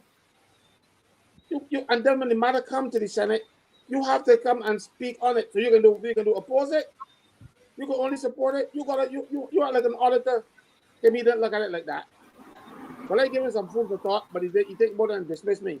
I'm going along. I know he is what people tell me, I don't know, I don't watch CBC. I've done so many years, it's funny. They tell me know that he is the resident interpreter of the Gospels on CBC. If they got a religious thing, he is there. They're always in his church, quoting him and that kind of stuff. And that bigs him up. But rather than he doing what the president want him there to do, he's supposed to keep the government in check. That's his job in the Senate. I would even push it. I would even push a little further and tell you, Caswell, that I wish even the president was a little more independent of government, where the president has a mind of her own. And I have known her for many, many years. And I sincerely love her and I respect her deeply. And I've heard her make some pronouncements with regards to children and so forth. I wish that sometimes she would advise government. She's a very wise attorney and judge that represented, worked in some of the highest offices in other countries outside of Barbados. But it seems that people are fearful in this country to say something. Let me tell you something. There's a little verse I live by every day. God has not given Ferdinand Nichols a spirit of fear. Let me be clear. I am of good courage because the day anybody steps up to try to do anything where Ferdinand Nichols is concerned, you are going to find yourself confronting a force that you cannot see that can put you in Queen Elizabeth Hospital lying on your bed looking up. This is why people have got to garrison their boldness and courage and come out and join us in these marches. We are not opposing government, although the people are the official opposition at the moment, as far as I'm concerned. And it is the people that have to hold the feet of the government to the fire to give an account for matters that they are supposed to give an account for. And I make no apologies for it. Freddie, you said something just now, and I'm going to let you know how right you are. The president of this Republic of Barbados, I remember when she was Governor General, there was an issue going. I'm not going to, I don't want to really embroil her in any political anything. She wrote to the House when they had something ongoing. There was a joint select committee or something. And she wrote to them, pointing out something that she thought. Then they didn't even respond. They did not even respond to the Governor General. They treated her with can't respect. They don't have respect for no man. They don't have respect for God, man, or the devil. You know what I tell you? You see, this is why a republic has to, in terms of our republic in Barbados, things have to shift. Shift big time. Independently elected members of parliament, independently elected members of Senate, independently elected member as leader prime minister. And I'm going to push it a little further. If we don't like a government's performance, we got to wait 5 years. I am suggesting, and I will state it here on this public forum, that we should be able to garnish in the constitution. A provision should be made that if we can garnish a certain number of percentages of signatures that represent a particular percentage of the voting populace of Barbados, we should be able to take that to the president's office, to the president's residence, and ask her to call an election. I am making that statement right now. Because right now we have no recourse. We gotta wait for 5 years. And unless the Prime Minister calls an early election, prorogues Parliament, it can't happen.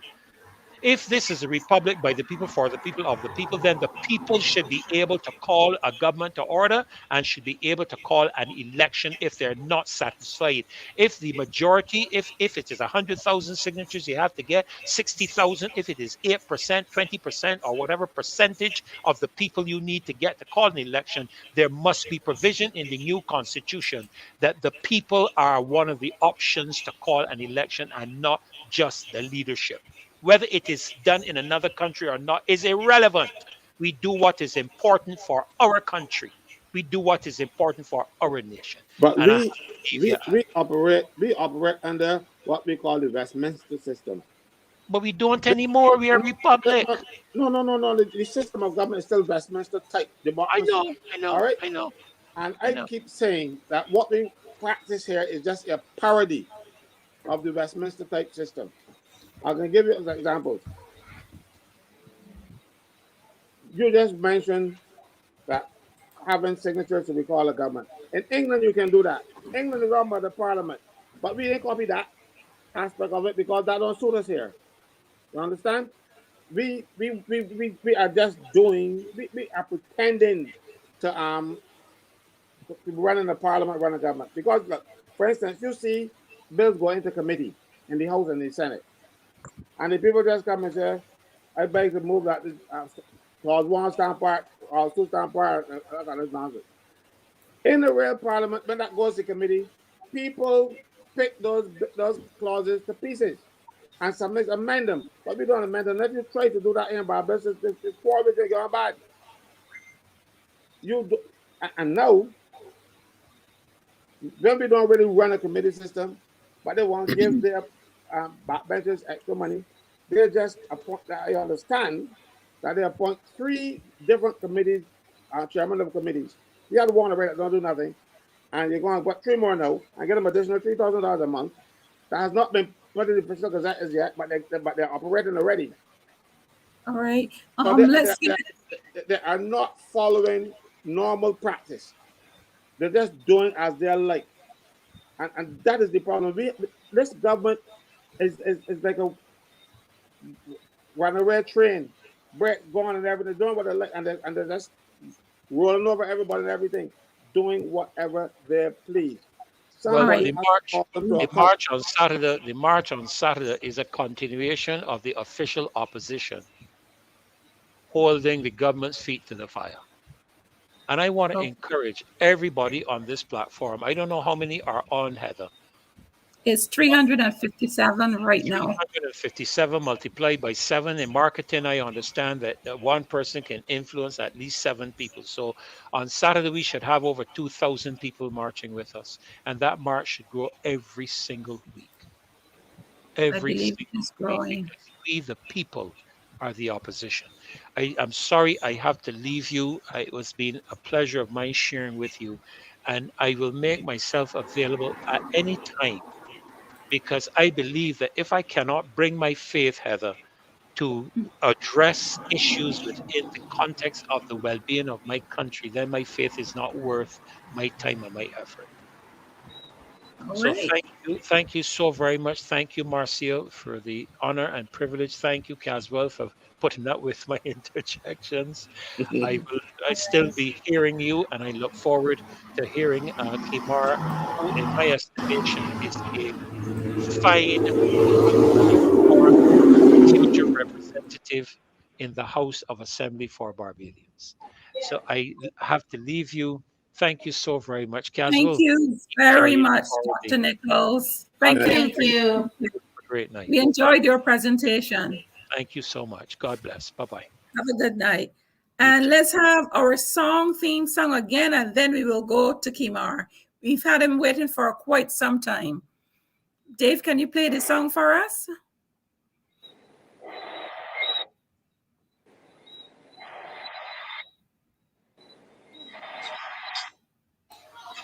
Well, we can't hear. We can't hear it.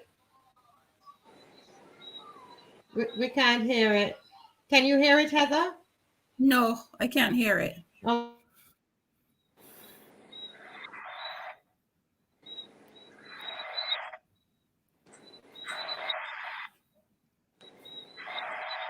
All right, let's go to Kimar then. We had him waiting for quite a while.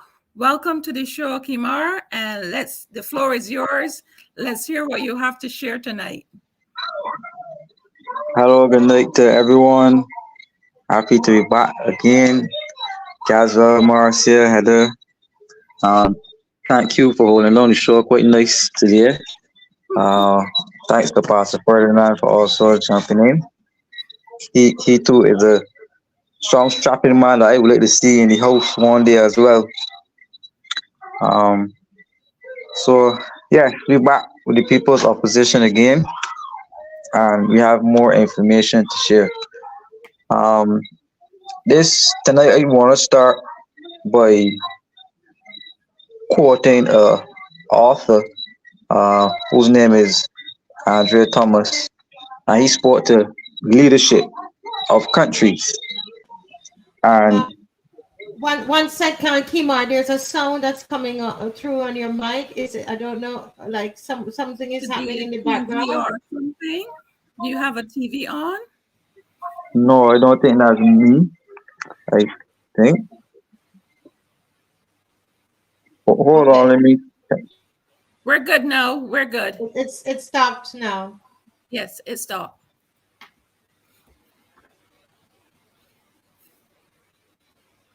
You can hear me right now? Yes. Yes. Hello? Yes, we can hear you. Great. Yes. So he says some things in the book about national leadership and the burdens of national leadership. And he said that national leadership demands a level of personal responsibility, integrity, wisdom, and skill that is very high. If the greatness of a nation is to be envisioned, the path to fulfillment plotted, and steps to achievement taken.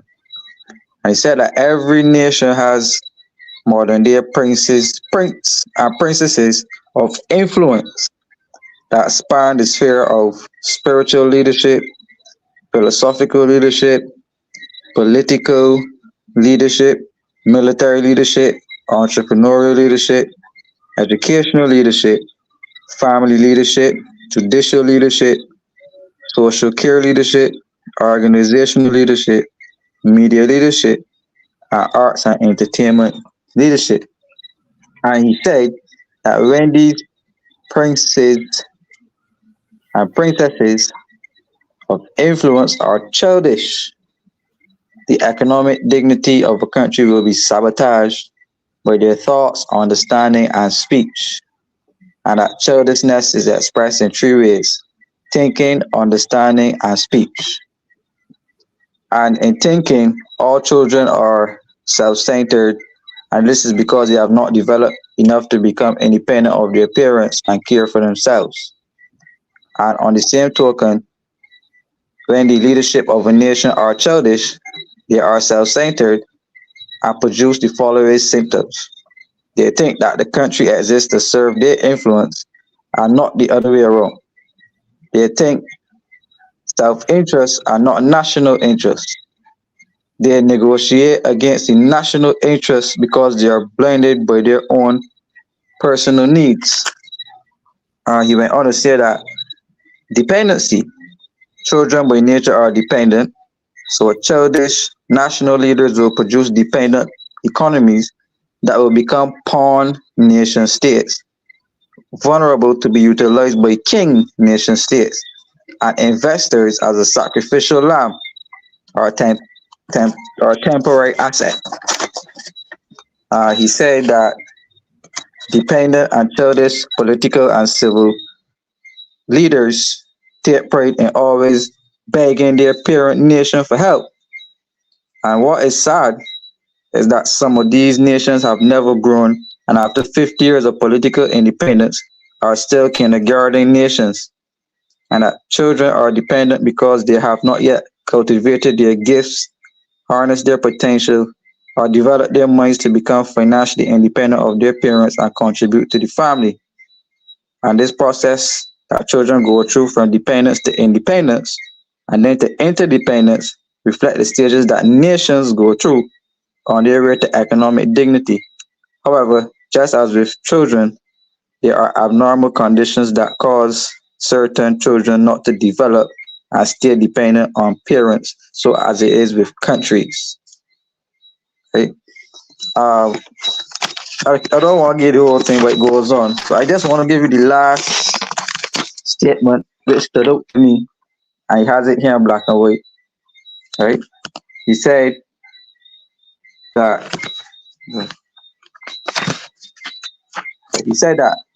ignorance and speech, that when they don't know how power is leveraged to produce results, they don't understand strategic interests and sacrifice.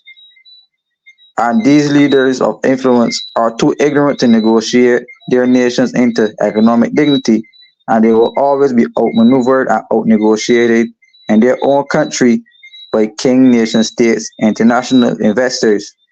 And through their passion about their convictions, many times they lack comprehension and insights into their speech. So basically, he said all that to say that when you elect people who are childish in the mind, which seems to be the case of Barbados, because everything he just listed there, we see it in our leaders. Okay. We saw that they're going to sell off our state assets, get rid of the airport. We saw that they're seeking to take over the NAS. We see that they're selling out Bridgetown, the East Coast, and the like. We see that they're making every change in the name of the IMF to disadvantage Barbadians, because we still have leaders out there who think that depending on the IMF to save Barbados is the way to go. Right? So I'm saying that to say that on the People's Opposition Forum, I wholeheartedly believe that we have more mature-minded people who have the interest, the national interest of Barbados at heart. Hence why if we do what we do and without compensation, we have a set of 30 people accompanied by a whole lot of other people who drawing from the government, benefiting from lucrative contracts, creation of new public service posts, highly paid, and just look at the results in every ministry. Everything is a failure. So when you are in situations like that, that's when you depend on people like Caswell Franklin. That's when you depend on people like Marcia Weeks, who are not tainted by the greed or the glitz and glamour of political office, or they ain't thirsting or dying to be the prime minister because you just want to say you need prime minister, but not having a vision or a plan or any goals to carry the country nowhere. Just use it for personal advancement. You say you was prime minister, so when you ready to jet off to the UN or so, you got a big job in the world. You somebody in the world. So I said all that to say that I have become disenfranchised with the way and how we elect MPs in Barbados and the way how a cabinet is chosen. I don't think it is effective in the way it is set up, because as Caswell said all the time, the smartest people don't get to the front of a political party. What you get is lackeys. What you get is people who are willing to toe the line and kiss up to whoever is the leader, but not having the brightest ideas or not having any ideas or anything to contribute to the development of the nation, really. They just know that they want to be in politics and they're willing to support any shiny horse or whatever they think to get them over the line because I want a government job or I want contracts or I want this or I want that. And then complain now when you put those type of people in office, they do what they do, and then we see things like the Auditor General report. But ain't like Barbadians, they not have an idea who these people were before the vote. They made 30 love twice. They know. Right? They know. They know that we had some like 100 crooks on the lineup, but still everybody making it in the parliament twice. So I'm saying where better can be done in having representation and leadership with more integrity, love of country, God-fearing. We know how to sell ourselves to the public. I encourage the public to done away with these, I don't even know what to call them at this point, but to done away with these particular individuals who you know for a fact don't have nothing for the populace, but it's all about self-enrichment for them, their friends, and then when they're getting, they just jet off on private jets, and they only visit Barbados every other week or so. Then you got 29 other ministers who just lounging at home doing nothing, because even if you do some work, you still got to sit down and wait until the Prime Minister come back because she signs everything. So we got to move away from that. That's why I'm disappointed in the fact that we gone to a republic, don't have a constitution in place. Now you're talking about reforming the parliament. All of these things should have been done before. If you're talking about national pride, if you want to replicate the independence experience that Alabama brought to Barbados to get in our national Republican pride, you should have never lifted the curfew for one day to let them get. I still had a lot of restrictions on who could have gone to the ceremony, then locked them back down the next. These are things that happen to us. Right? So I say all that to say, it is my firm belief that the people of Barbados have recognized how they have been treated by its national leadership, and the time has gone for conversation with them to do the right thing, because their actions have shown us that they just simply can't do the right thing. And anything they have to do, it has to be taken back or changed or repealed. It good here, it come back tomorrow. So we have to have a very firm set of action to take against the persons who no longer represent the national interest of this country and seek to put people in the parliament at a national level who are not childish in their ways of taking Barbados forward.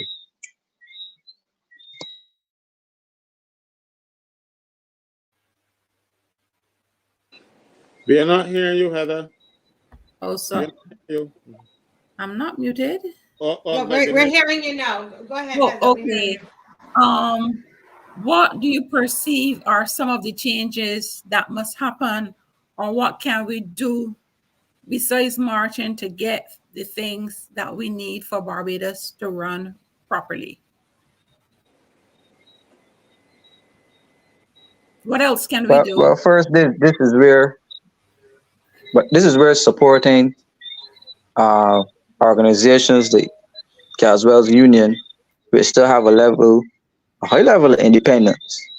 You can't work with the NUPW, you can't work with the BWU, you can't work with a lot of the different organizations around here who seem to be tainted by nepotism. So I would not look to the system and the government or anybody to, I just say, have conversations about moving forward, but it's just for us as a grouping to collect ourselves and see what general ideas we could come up with to first capture the people. Right? We've been going good. We've been going really good with the show. We've been going really good with the marches. But persons are asking, what next? Do we just march? We just come on the show? What can we do now to help the changes in Barbados? Right? So I can't remember who it was I discussed this with, but the government passed some changes to the Barbados Water Authority Act this Friday. All This is right. the same Barbados Water Authority that when they spoke about to be privatized, the Prime Minister said no such discussions happened. We could all remember that. Yeah, we remember When she that. had her little jokey joke tirade on me at the press conference. Okay. Looking at the changes to the press conference, they said at least 3,730 some acres of acres of land has now become available in Barbados for development by the changing of the zonal system of land in Barbados. Right? Now, I don't know if the person on the show may know how this zonal system works, and hopefully Caswell could jump in and aid where necessary. There was something called Zone 1 lands, Zone 2 lands, Zone 3 lands, Zone 4 lands, and Zone 5 lands. And every piece of land in Barbados is set in a specific zone. So what the government did through the same amendments to the Barbados Water Authority Act was to do away with that old zonal system and create a new system. And that new system will be Zone A, Zone B, Zone C, Zone D, and Zone F. So sorry, Zone E and Zone F.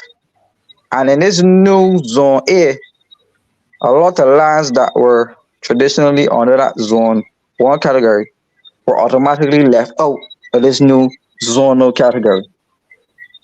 And they're saying now that they're freed up 3,737 acres of land for development.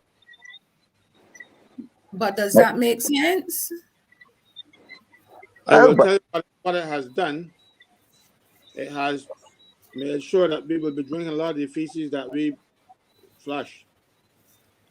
Because that was what will happen. The zones were there to protect the water. Make sure that you can't have like these wells. Is that why some people build on those places? Because we usually use suck wells. And they go right into the ground. The water from the rain goes through the ground and goes into the aquifer that is in the ground that the water from the toilets will go to. And you couldn't use certain pesticides and stuff in those areas. But no, they are pretending that under the Barbados they get shift and the ground changes, but then change. But under the structure under Barbados is still going to be the same, and that was mapped years ago, and we know where the water comes. Like I give an example now that to show you how complicated this thing is. Harrison's Cave. You know they have to have an exclusion zone around Harrison's Cave because people, pig pens and whatever else were going into the water at Harrison's Cave. And they did a little study to see how far these zones the water was coming from. And would you believe, you know, the back entrance of Westmore Gully, out there is called Carrington Village. They put dye packs in the toilets in Carrington Village, and they ended up in the cave. Wow. So you can understand. I talk about the back entrance of Harrison's of Westmore Gully, you know, the one that looks down into St. Andrew. And you put dye packs, and the dye ended up in Harrison's Cave. So they can't tell me that they're freeing up anything.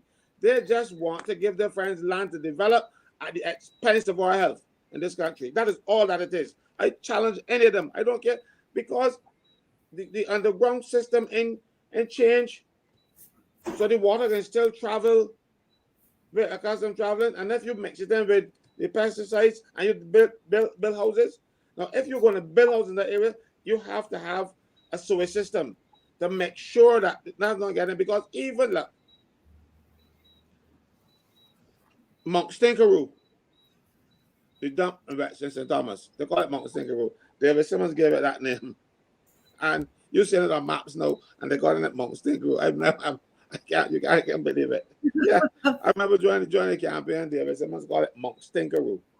And the name catch on. If you look on some of these tourist maps, you will see Mount Stinkeroo on the map. You know, these people are so weird. But that first cell was not lined, so the leachate from the garbage went straight into the ground, and then into the. That was a Zone 5 area, okay, where anything can happen. But the leachate was detected in the water at Molyneux. Molyneux is down the road up by Sandy Lane. Sandy Lane, there's bought and built up all there. St. James, yes. And so even though it is so far apart, the leachate managed to get into the water. Does that well at Molyneux produce 12% of the water that we used to use in Barbados? No, you cannot use it for 100 years because the garbage has seeped in there, and the only body that can use it now is Sandy Lane for wetting their lawns, because it is not good for drinking anymore. So don't tell me that you change it because you call Zone 1 air and all kind of crap.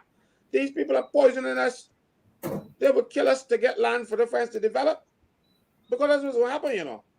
Then you can see so much cancers and all kinds of stuff from the leachate that comes up. And let me tell you, you don't know what harmful chemicals and harmful combinations you have in the garbage, because everything goes in there.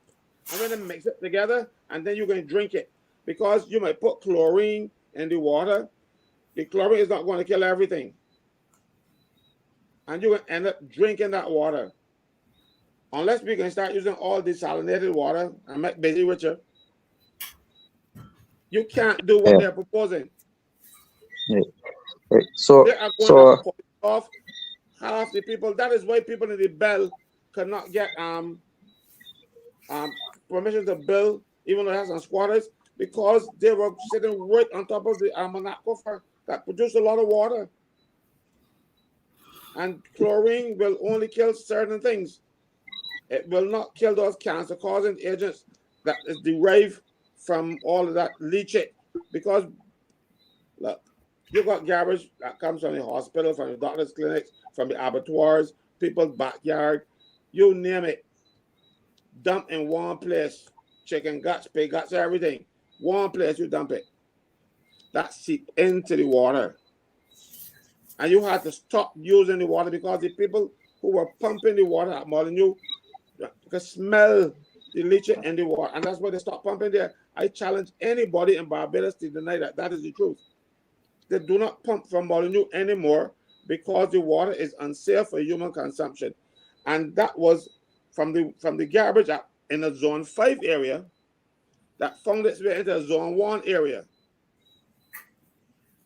So if you are going to, and the thing is, this zone is on, mind you, yes, you got to have this zone protection area, but you don't know the system of caves in Barbados. You know what they call cave hill? Cave hill? Because they got bare caves up on there. When they were building the barrack building, I call it barrack building for lack of the warrant office complex.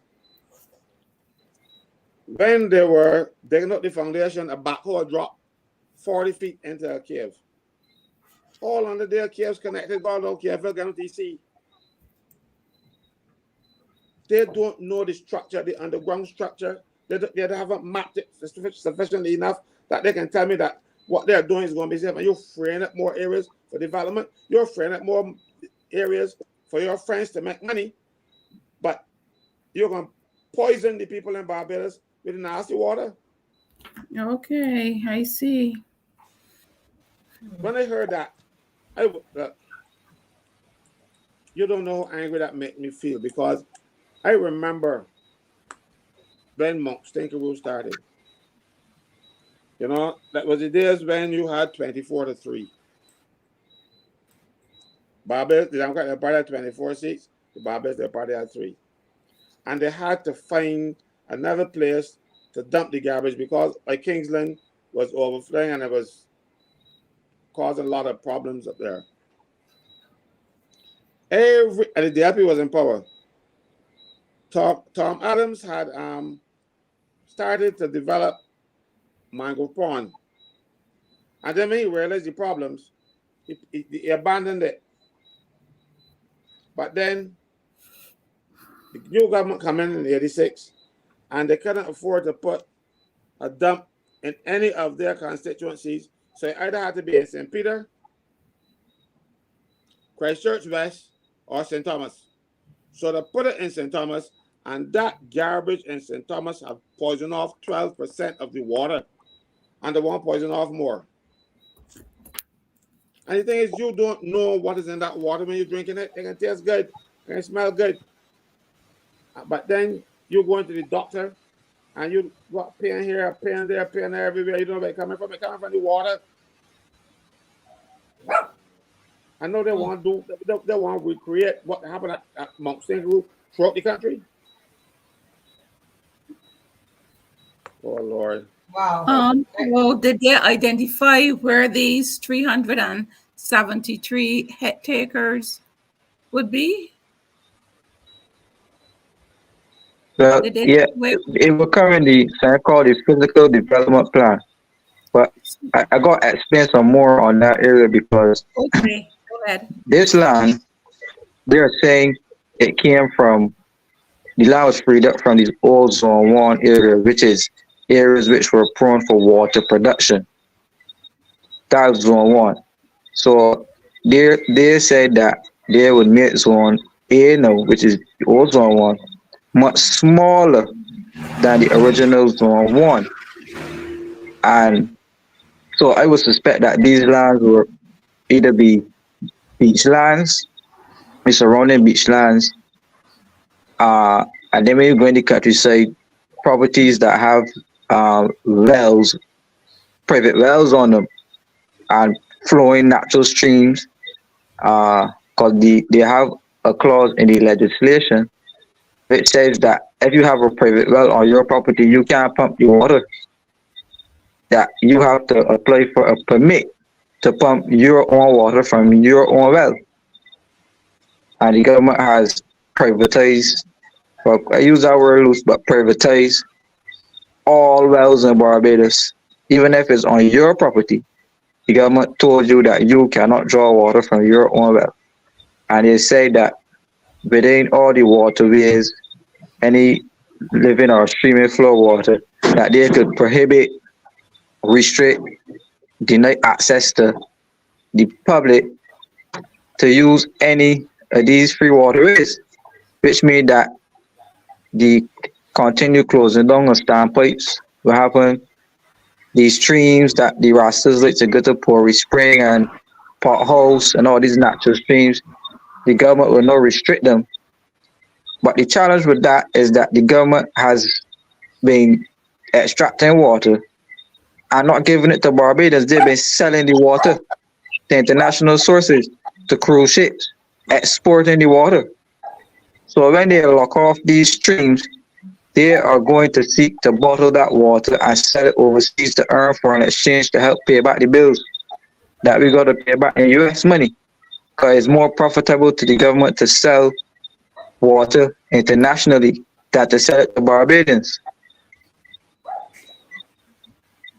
But this doesn't make any sense. This doesn't make any sense to you. What do you expect from these people? No. God damn, Heather. You've been wrong. What, Barbados is a water scarce island to begin with? Being so water scarce as them say, we got enough rain. I don't agree with that. I don't agree with that water scarce thing. They sell the water. They sell water to cruise ships and all type of people. It know is how much not water, stored for local use. you know how much water comes down on this little place and runs to DC? The government has no plans of damming that water and storing it and using it for our purposes. And they thought we water scarce because the water will eventually find its way to the sea. People got to find a way in between to stop it. The government is not thinking about that. What they're thinking about is making money and doing for this. Look, right now, you are putting a geriatric hospital in a zone 1 area. You realize that? That land above Commerce, there we go up by Commerce and go up Waterford bottom. They're building a geriatric hospital out there. I don't know what kind of storage system they're going to put in there, but storage systems break down. They got leaks. They have all kinds of things happen to them. We should not be putting the geriatric hospital in there temporarily. We want to leave it where it is. But the government want that land for a convention center. So they can put us at risk because this is a hospital, you know. They sick people and old people. And they, and if you got 1,000 people at that hospital, that is 1,000 or more bowel movement today that are going into our water. Or you have to have a soil system. And I'm saying to you that why take the chance of having a because nothing in Barbados is maintained properly, you know. Look at the hospital generator. You only ask the emergency and can't see a hand. But they got a generator. So nothing is maintained properly. I don't trust the government to maintain anything for me. And I don't expect them to maintain it. You remember the same sewage plant that we had down there? You had to get people to go in there and dig out the sewage because the thing had broken up for so long and it had dried. And you actually had to get people to go and dig it out and use skips to carry it away. And that was supposed to be processed. I don't trust them. Yeah, that's what also what they did in terms of, because prove my point in terms of changing these zoning policies to no bill on them. And he gave the example that they had to change the law to build that geriatric hospital right there in the zone 1 area. Right?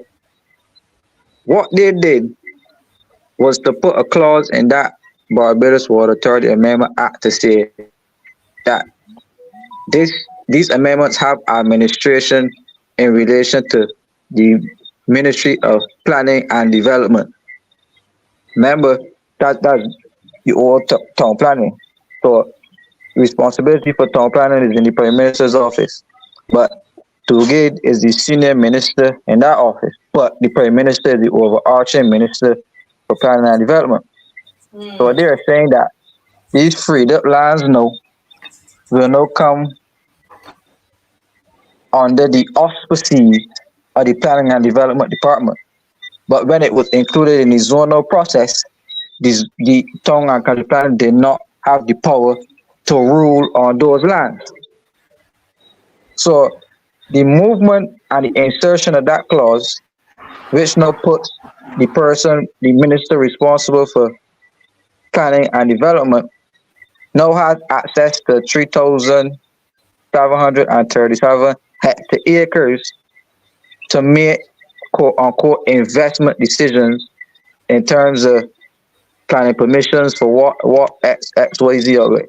So this is where the problem could come in terms of corruption, because they use the Barbados Water Authority to do a water grab and a land grab. And this land grab will not be facilitated through the Ministry of Planning and Development to now sell out those 3,737 acres to quote-unquote investors. And this is what we were saying before, that Barbados is for sale. And this particular act is the outward representation of Barbados for sale. And they're doing it through water. Wow. Right? So they're even saying to you that they want to phase out stock wells completely and encourage people to get into having septic tanks, which means that they are trying to set up one of their big business friends who now own the septic tanks for you now to pay those people every month for sewage. But you know, So go ahead, go ahead.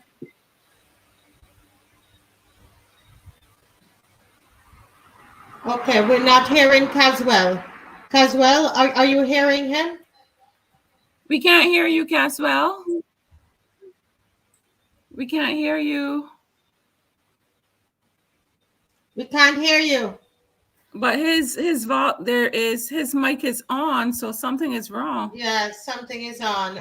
He's not here. We're not hearing him. We're not hearing him. All right, go ahead, Kimar. Let's just get hold of him. Yes. We can't hear Right. you. Right. So it is a danger when the government is seeking to regulate water use. And this is where we were speaking about international organizations like the IMF, who encourage countries to come in and exploit the natural resources in a bid to pay off debts.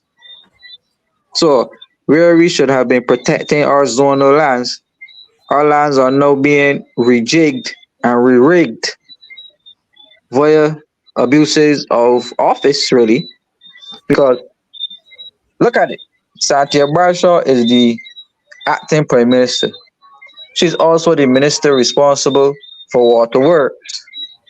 And she's also the minister responsible for the Ministry of Transport and Works. And so you see what I'm saying. So you have the Town and Country Plan Department that is in the Prime Minister's office.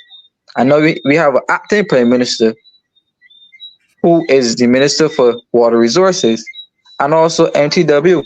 And if you read that bill further, you will see that they inserted St. Andrew or the St. Andrew lands in terms of the Scotland district. They changed the regulations on that too to say that it is included in a zone that, and they call it a non-rechargeable zone, to say that it don't replenish the aquifers fast enough so that anything can happen down there. They ain't got no restrictions down there. The only restrictions that are placed on those lands in that region is the Scotland District Act and the National Conservation Scotland District Act. Those are the only two pieces of regulations that govern lands in St. Andrew now under this government. So they loosen up St. Andrew for sale. And we can prove that by the picture that we saw, that all of the East Coast is for sale. And they have it listed on real estate companies' websites that all of the East Coast was for sale. And we were wondering how that could have happened. And we see clearly with the changing of these zones, how they were able to sell out the East Coast via putting these lands in the hands of the Planning and Development Department and moving that department into the office of the Prime Minister. And that is what we call corruption. Kimar, so has a bill been passed to make the 373,000 hectares available? Has a bill been passed, or what has happened? The amendments were made Friday to the Barbados Water Authority Act. So the clauses I spoke about are included in that act, which includes the same zonal system. So once the zonal system comes into effect, that automatically frees up the land from the level of zonal. I can't speak to what would happen at the parliamentary level. I will leave that part to Caswell in terms of. It just goes to the Senate now because if it was passed in the House. Let me just look here and see. It said it was passed in the House. Barbados. Resubmit. It says the Barbados Water. It's now for the Senate. It's the Barbados Water Authority Amendment Act. It's at the Senate now. So that means it would have been passed in the House. Okay. You know, I can go over that little area, but anyhow, it ties in with what we're dealing with now. Barbados has 166 square miles, right? Yes. Trinidad has 1,841 square miles, and foreigners cannot buy land in Trinidad. but anybody can buy Barbados and buy what they want. Soon, Barbados will be owned by non-nationals, people who come in and buy Barbados land and once it is sold to you, unless the government do a misram on you, it will always remain in foreign hands. When Barrow was Prime Minister, he had proposed a bill to prevent aliens, and aliens mean people who are not Commonwealth citizens, from buying land in Barbados, but it never saw the light of day. Now we are seeing in Trinidad where you can lease land in Trinidad. There are a lot of countries like this because Indonesia, Bali, right now, my son is there, and he's doing some investment, and he has to lease the land for 25 years.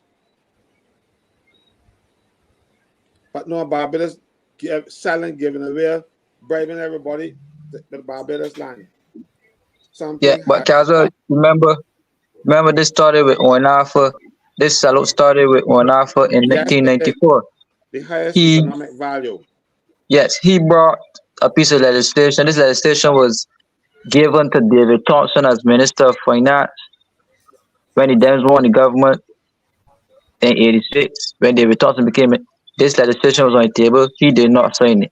This legislation also went in front of our Prime Minister, Sir Lloyd Sandiford. He did not sign it.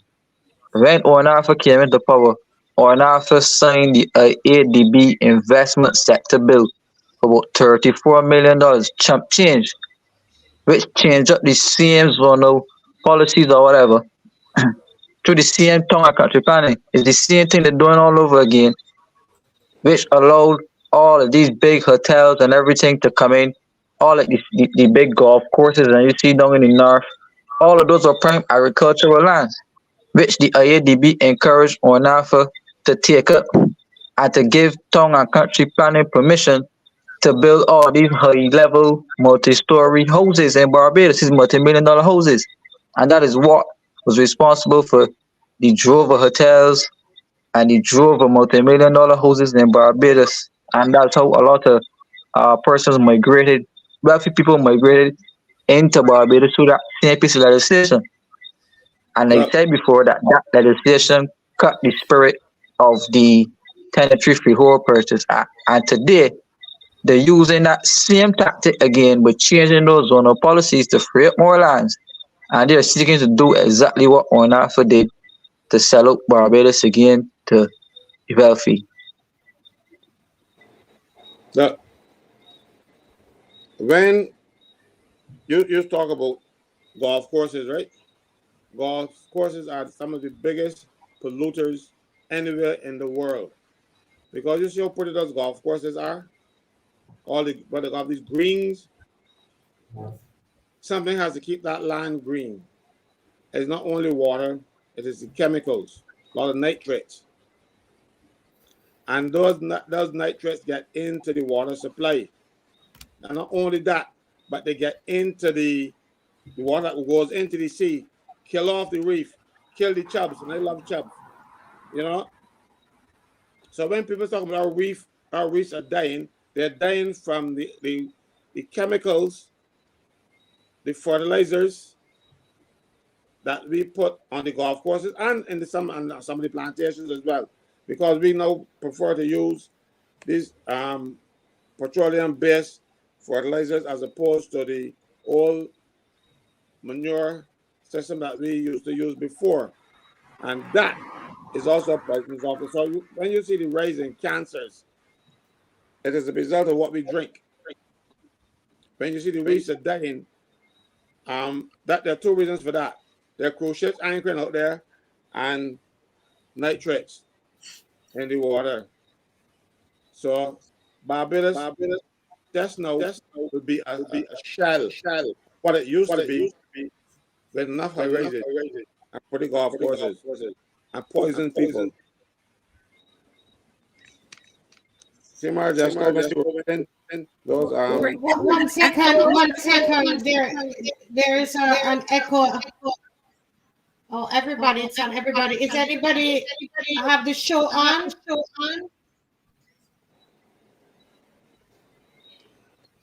Still having it? Oh, Still having it? okay. Okay. Yeah. So let me try again. Yes, go ahead. Yes, go ahead. No, it is still echoing. It is still echoing. So what people should do, I suggest that you mute your mics and see what that happens. And when you want to speak, just turn it on. See if that will help. Okay, everybody is it's still echoing, even though we turned off the mics. So we're gonna all have to go out and come back in one by one and see what happens. All right, I'm going out now then. Okay, and then yeah. Hi everybody. How are we sounding now? Okay, there's a slight echo that is still there. Make sure that we have turned off all yeah, this is so informative. We want to make sure that we can hear. Okay. No echo? Hear me? Yes, Okay. we can hear you. Well, Kimar, we were talking earlier, and I put a note. CG wrote a comment. He says, Kimar, you were reading front. He says, Kimar, you just read Mia's biography. I love it. Hey, this was the thing on the national leaders. Yes. I laugh so much. You would see me laughing, but you probably didn't know I was laughing. It was this guy CG saying, you just read Mia's biography. You know? But in all seriousness, Barbados is for sale. Many people talking about the piece of the rock for Bajans. That little piece of rock that they give you is a very small piece of the rock that you can only build a little cow shed on. Because I know of some of these houses that the government built for people. And let's say you're renting and you don't get a chance to buy one of these houses from the government. And when you get down there, the fridge can't get 3 doors. The bed can't hold in the bedroom. Because the little piece of thing they give you, little piece of squeeze up thing they give you, they're putting you in a little shed. And things like that is good enough for us. Some of these ministers' living room bigger than the whole house that these people that they're giving the people in this country, and building some little close-up sheds, so close to one another, even if you get to expand them, they're going to expand into the neighbor's yard. They may get in a room, 3,000 square feet or less, and you can build a house on that, and that means that is a place for a pad. Where you used to live there, but you want to carry the girls, and you rent this little place, and call you want to get home by your mother. That's the size that you get. Not when you want to raise a family, but government, and people go for them because they can't do better. And then they're selling these massive tracts to foreigners because they want money so badly. We have to have a system where no more of Barbados' land to be sold to non-Barbadians. If you want to rent it or lease it, you lease it. But it reverts to Barbados after the end of the lease. Too many countries do that. It isn't anything. I read a book by a former senator. I think his name was Gordon Matthews, I believe. Yeah, Gordon Matthews. And Gordon Matthews said that the land issue should be fixed by what we call the Alien Land Ownership Act. Alien land, yes. We had one, but it was never brought into force. Yeah. But remember the same ADB and the international institutions allowed, but I got still our leaders open us up to change our legislation to be giving, because from my understanding of Barbados, every piece of land in Barbados had an owner. Every piece was private land. Yeah. Right? So if it is that we have Barbadians here owning lands, some maybe expats not living here, that's fine. But to come in now, what these institutions facilitated was that when you come in as a non-national, you can own, as I said, title deeds to ownership that you now become a private owner of private lands in Barbados. And but what Gardner Matthews and what many and Caswell and many other persons are saying is that to protect Barbados, to ensure that Barbadians have what they would call generational wealth, that your mother or your father could own a piece of land and then pass it down to you in the past. That's what we're looking at, as opposed to non-nationals coming and taking the best lands and then keeping it within their generations. And I find too, like, when you have the ownership, this ownership thing or whatever, the government is more going after earnings. It's all about money. So if you could get few non-nationals coming in and living in sizable houses, that's property tax for them. That's increased like bill payments, increased water bill payments. So they look at it from a purely financial perspective, and the IMF and those are looking at it as a purely financial perspective. Attract people with a higher net income into the country, give them land, because land again is wealth, and they could then go into the banks and use the banking system in Barbados to borrow against that land. But for a Barbadian to go and borrow from one of these banking institutions against the land that they own is like pulling out your own teeth. Right. So Right? who currently owns So, this 337 hectares of land? Do we have any idea? but if No, it was in Zone 1, that means that it was restricted land, so nobody couldn't no, a lot or of people shouldn't own have it. been owned. A lot of people owned it, but they couldn't develop it. You remember when Oinafter changed the area for some people? Land was there, but people couldn't develop it. Oin changed it, and then next thing you know, bam, the people sold it, and then Oin changed the zone, and people make a mint of the land.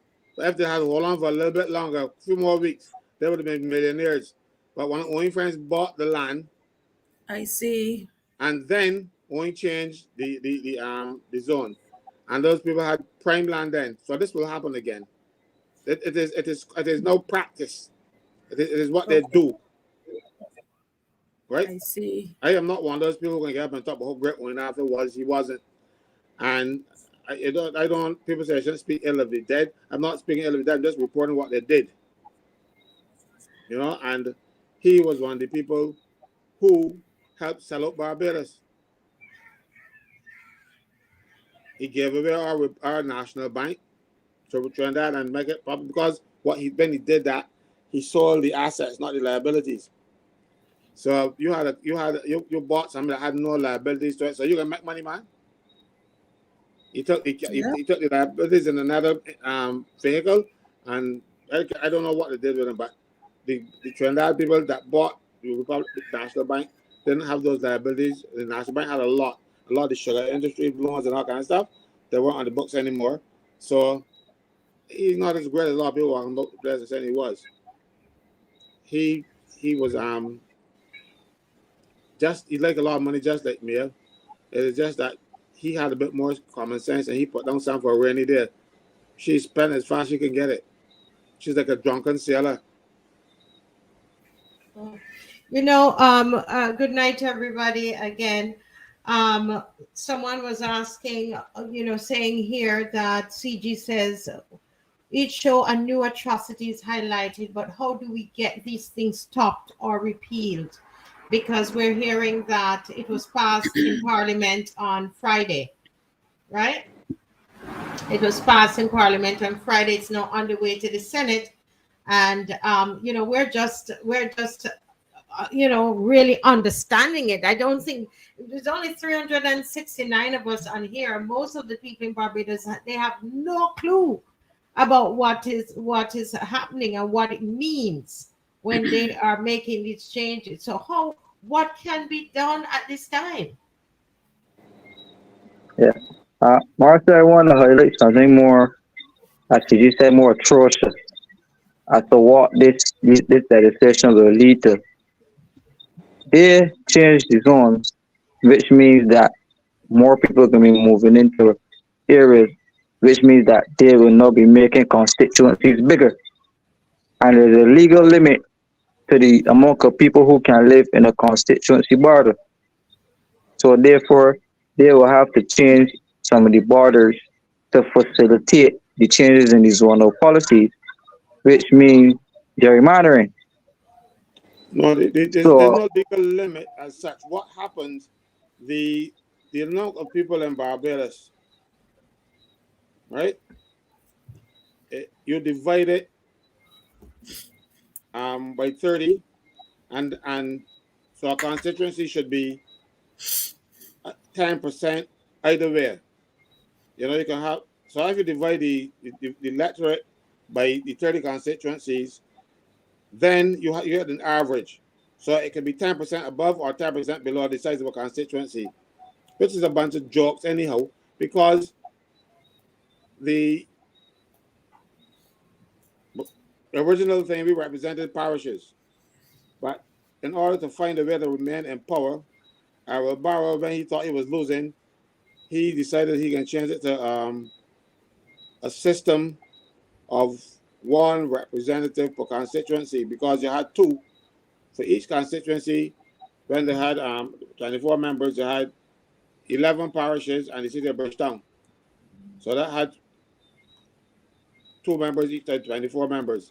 Barrow in 1971 changed it to single member and took the St. Michael constituencies and gerrymandered them so he could get the most seats, because he would have lost in 1971 if he had retained the parishes as the constituencies as they were. So everybody got their hand in this little mess, and we don't need 30 MPs. Could there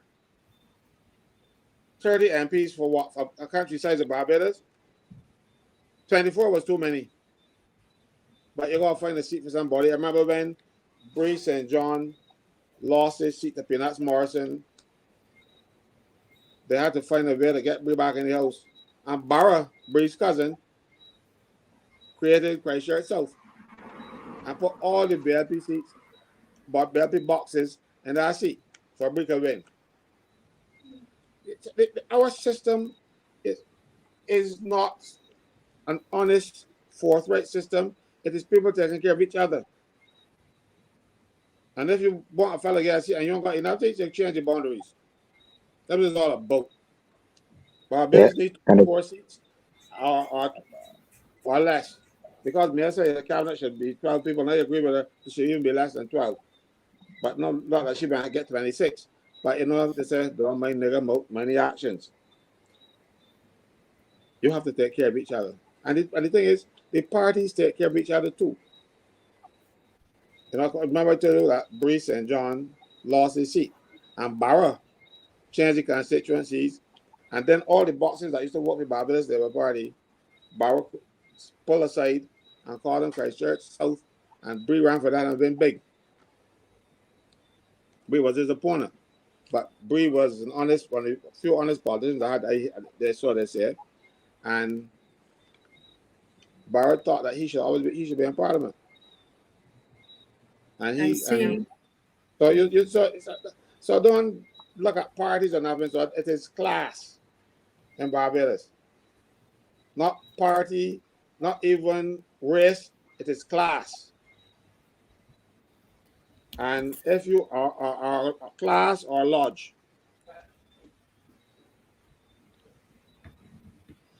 You know, someone here is saying that Pete and Kama are saying that we need to, one of the things that we can do is Heather, to create a list that is shared of all the atrocities. And I think it's important. You know, someone messaged me today and they said, you know, this is so much for me. I can't manage it. Each night so many things are revealed and it's so much, but what are the solutions? So far What we've been engaged in a lot is education, and we cannot get the masses motivated and moved, without education. Once people, I believe that Barbadians, once they understand, then they will move. Right now we have, say 375 persons thereabout watching right now. By tomorrow it might go over into a little over 1,000, but that's such a small number. How can we get this education that is happening here each night? Well, 4 times a week, we need to be able to get this to the masses, to people, so they understand what is going on. We have the march that we do. We've been doing, this is our fifth march, and we need to somehow, everybody, we all have to get involved in inviting people to come out to the march. If you notice that the march is what we do, because we do a lot of educating on the road. We play a little bit of music, but we do a lot of education that happens even on the road. So the people who are shopping in Cape Shepherds, etc., they can hear what is happening. Since we started, we had a petition. Heather, thank God for Heather. Heather started a petition concerning the NIS and the pension reform bills. And that petition garnered, I believe, over 4,000 signatures, Heather? Correct. Yes, over 4,000. Over 4,000 signatures, and all those signatures have gone directly to the Prime Minister and gone directly to the President. Okay, so there are things that we are actually doing. We have on this program, we have through education, we have been able to say and to accept that we are the opposition. We never did that before. Right, Kimar? We never did that before, but now people message me, and they message it when they message me, cause well, they say ops, and at first I didn't know what they were talking about. I'm like, why is the person saying ops? Like they would say ops Heather Cole. I said, who am I speaking to, please? And they say ops Heather Cole, and I couldn't understand. I went on Facebook and somebody messaged me, and I said, may I say who am I speaking to? And they said ops whatever, and I didn't catch on that the people calling themselves ops, they have recognized who they are. There's a patriotism and a love of country that is happened. So we are doing something. The thing is, what else? We're at a juncture now. I think that people want to know, what else can we do? Winston was supposed to come on tonight. I haven't seen him to talk about the idea that he has of filing an injunction to stop the age, of the increase in the pension age, the retirement age. So that is something that he is working on. He says he's talking to lawyers and working on it. Somebody messaged me today and said, can we write the president and ask for an early election? Is that something that can happen? Because we need an election. We need an early election. The pastor alluded to it this evening. These are things that we do. We can. Somebody said that. Oh, Winston, I speak of him and he appears, and someone. Oh, but let me let him settle. I shouldn't put him on right away. And someone, talked about some other legal recourses that we should try using the law. But keep trying. Idea of making a list. I don't know if anybody can volunteer. Is there any volunteer? Anybody in the opposition can volunteer? Right? Marcia? Yes. Can we also do some passive things like not paying the water bill and things like that? Things that would they will turn you off. They will turn you off? Yeah, they will turn you off. And laugh at you too. These people are mean spirited, Like Marcia, before we go though, I said I was wanting to talk about some sanitation. And this is something that the Auditor General should be checking, but I don't know if he has, because I haven't seen the full report. But I want to mention it to you quickly so that people will see how corrupt this place really is. Sanitation has a number of broken down vehicles. right? There is a front end loader. It needs an engine. The engine costs $200. A brand new engine will cost $250,000. Instead, they are fixing it, and they are paying a fellow who works at a particular company that actually fixes. So they're actually subverting this company's business because this guy is an employee of the company that provides this equipment and that fix them. So he come on the side now. He is making $230,000 to fix an old thing when the new one will just cost $250,000. That is one. But while they're doing that, for months on end, they are paying C.O. Williams for 2 tractors at $800 a day each. $6,400. $800 an hour. I'm very sorry. $800 an hour for those tractors that they're used on the landfill, and they are renting them from C.O. Williams. $6,400 a week, a day, or $32,000 per week. And this is going on for a month, rather than fix the ones that they have. A member of my union, he's a mechanic there, and they have the parts, and he went for the parts and they transferred them. That's ridiculous. And they refuse to give him the parts. He's a mechanic, top mechanic, and they will not give him the parts to fix this equipment. As a matter of fact, when they went for the parts, they transferred him. Wow. They move him from there so that these people can continue to rent these things for $32,000 a week to push back the garbage at the landfill.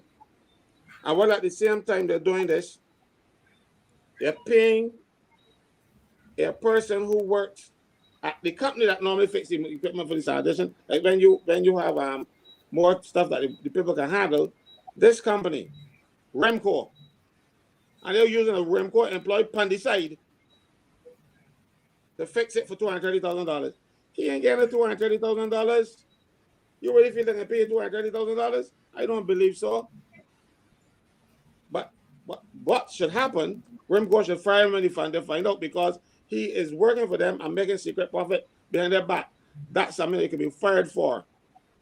And he's doing it, and they're doing it corruptly. Because any $230,000 thing should go to public tender. And it's happening, right? They refuse to buy parts, and the parts that they have, they keep them in the office and will not give the sanitation mechanics to fix. And then, but you have 2 people at the top. One is 68 and one is 71. Past retirement age, brought them back to run. This government brought them back to run sanitation into the ground. And they're treating the staff, all that fancy money they're spending out there, and you're paying people, like for instance, the guys who actually pick up the garbage at the back of those trucks get $584 a week. You really feel that a guy that doing that nasty work should only get $500 a week? And the guy who drives the trucks, $639 a week. And then got the difference between drivers. If you drive the 10, 12 tons, 8 tons, 5 tons, 2.5 tons, or just drive the little 4x4, you can make that same $639. Mind you, at MTW, depending on the size of the vehicle that you drive, you make more money. But then doing that, they're unfairing these people because they feel that these people are stupid, that the lower classes, and they're taking advantage of them. Even in Westbury Cemetery, these people are paid below minimum wage, and you only make more money if you dig, if you have the amount of graves that you dig. But look what happens here: the undertaker will then pay sanitation, and the sanitation will pay the grave diggers for digging that grave. But let's say they allocate a grave to a fellow and tell you dig here. When you dig down 5 feet, you discover that the grave is still occupied. The fellow that went there ain't gone yet. So they have to shut it back over, and he's given a cent. Oh boy! Man, he did 6 feet of dirt, 5 feet of dirt already, you know. But because the undertaker ain't gonna pay for that, he ain't getting paid. All kind of atrocities going on in this place, and nobody is dealing with it. All they're doing is bringing a lot of people, a lot of little pretty girls that don't do any work, and minister send them. Yes. Caswell, this is an issue that I think that if we could really expand on it for the next show. We have 10 minutes left. I see people here, I think people are moved by what is being said, Mr. Franklin, the atrocities. I mean, it's like, as I told you, a couple persons told me sometimes they feel so depressed, they leave sad for Barbados. And people want to know, they want to do something. And I have here Kamari saying WhatsApp notes can be sent around with 3 to 4 items of concern per voice note. It should not be too long and drawn out. Let the show outline the 3 to 4 items. We can do that as another thing that we're doing. So as I said, the education is happening through the show. You can't say no. The march is happening through here as well, and we're doing a lot. But there's still so much more that has to be done. Winston is on, and Winston, we just have a few minutes, but I know, as you said, you didn't need a whole lot of time just to talk about some of the legal aspects. Winston is a paralegal, and did I say that right? Paralegal? Yes, you are. Yes, you're correct. You hear me? Yeah, and yes, I'm hearing you. And he's working with some lawyers. So can you just outline some of the strategies that you are employing at this time? All right, President, I've drafted this injunction. All right, because if we see that what we are doing is not having the effect that we require, all right, it's time that we start to attack them instead of being on the defensive all the time and just reacting. So I am considering, and I've asked for the advice of some prominent attorneys. All right, I won't call their names obviously, but to help us as far as to lodge an injunction against them passing certain legislation without public opinion or referendum. All right, because as they keep saying all the time, participation in governance is all right. Each Barbadian has the right to be able to participate in how this government is run. Okay, and there's no transparency whatsoever. They're just passing legislation which affects us adversely. It's disadvantageous to us without telling us anything and saying you must take this. We say so, so it is so. All right. I can remember at one point in time, the PM has said, "Govern or we will govern." You understand? Then you could get so high-handed as to say that, as if we take it or leave it, right? So we need to do that. We need also, as I said before in the other show, is to publicize the things that are affecting us adversely, not only here in Barbados, but regionally and internationally, because publicity, they dwell on that. They thrive on the publicity. All right. And when we can show that what they're putting on is just a face for international media. All right. And take pictures of things, because I have photos. I have photos of people who are living without water, running water, who are still using pit toilets, who have no electricity. I have all these things, right? You understand? I want to let people know that what Barbadians are going through. I want to make comparisons. The high cost of living in Barbados, where even a millionaire could ask, how you Barbadians could live here? But I would have to be a billionaire to live here. These prices are extremely high. I wanted to see the high cost of water, the high cost of electricity, how they're putting these things on and on consistently. You understand? Or how they're looking to deprive us of our freedoms and our rights. All right? So we want to go the legal way. We want to write letters to the other international agencies and let them know that we are displeased with this. But when push comes to shove, we take them to the court. You understand? It is a matter of public interest. Take them to court. All right. Winston, Yes, please. You have too much confidence in these courts. No, Look at the election petition. I understand. That should have been done urgently. Mhm. They're pussyfooting around it. Look at my case. Right. I I understand that. The Court of Appeal cannot get them to produce a transcript. What you have to do is to embarrass them outside of Barbados when they go and sit down with the people outside. Let the people outside know what they are doing. They're going to go up there and say, "But this we doing in Barbados?" Because the courts are working with the government. I understand that. But listen, hold on. There is a logical way of what I'm saying. There's logic to what I'm saying. You cannot just jump to an inter-regional or international court before I'm not saying to go to any court at all. without seeking domestic remedies, right? You have to try the domestic remedies first. I understand that, and I know we know we're not going to get anything. They're not going to get anything, right? And they can delay. But no, what you do, even the Caribbean Court of Justice has bought on to this nonsense that we are doing now too. I understand that. Bad. But there's an article. What you need to do is to embarrass them. You got to get in contact with news reporters in the other countries and give them stories about Barbados. Let Barbados be seen out there and not going to court, because they can go to court and sit there and wait for years. I understand that. Almost 20 years for a case. They can see a judge. It don't happen. Caswell, listen to me. What they want. Listen to me a minute, Caswell. There is a clause, an article in the Inter-American Commission on Human Rights, which states that if you believe you will not get remedies domestically, you can apply to them. And that, I think it is Article 32. And those judgments are ignored. And their judgments are ignored. But it gives us. We want, you see, because when those things, unless you're going to get those things reported, that's what I'm saying, you have to get them out there in the news media in the other countries. Let people see everybody looking and reading the news and saying Barbados. That is what the Deputy Prime Minister can tell the young lady. All these things will embarrass Barbados. You know, you got to embarrass them. Yeah, but I want that. I want to see if you have the documentation. What they've done to us. And you work around the courts, so you like courts.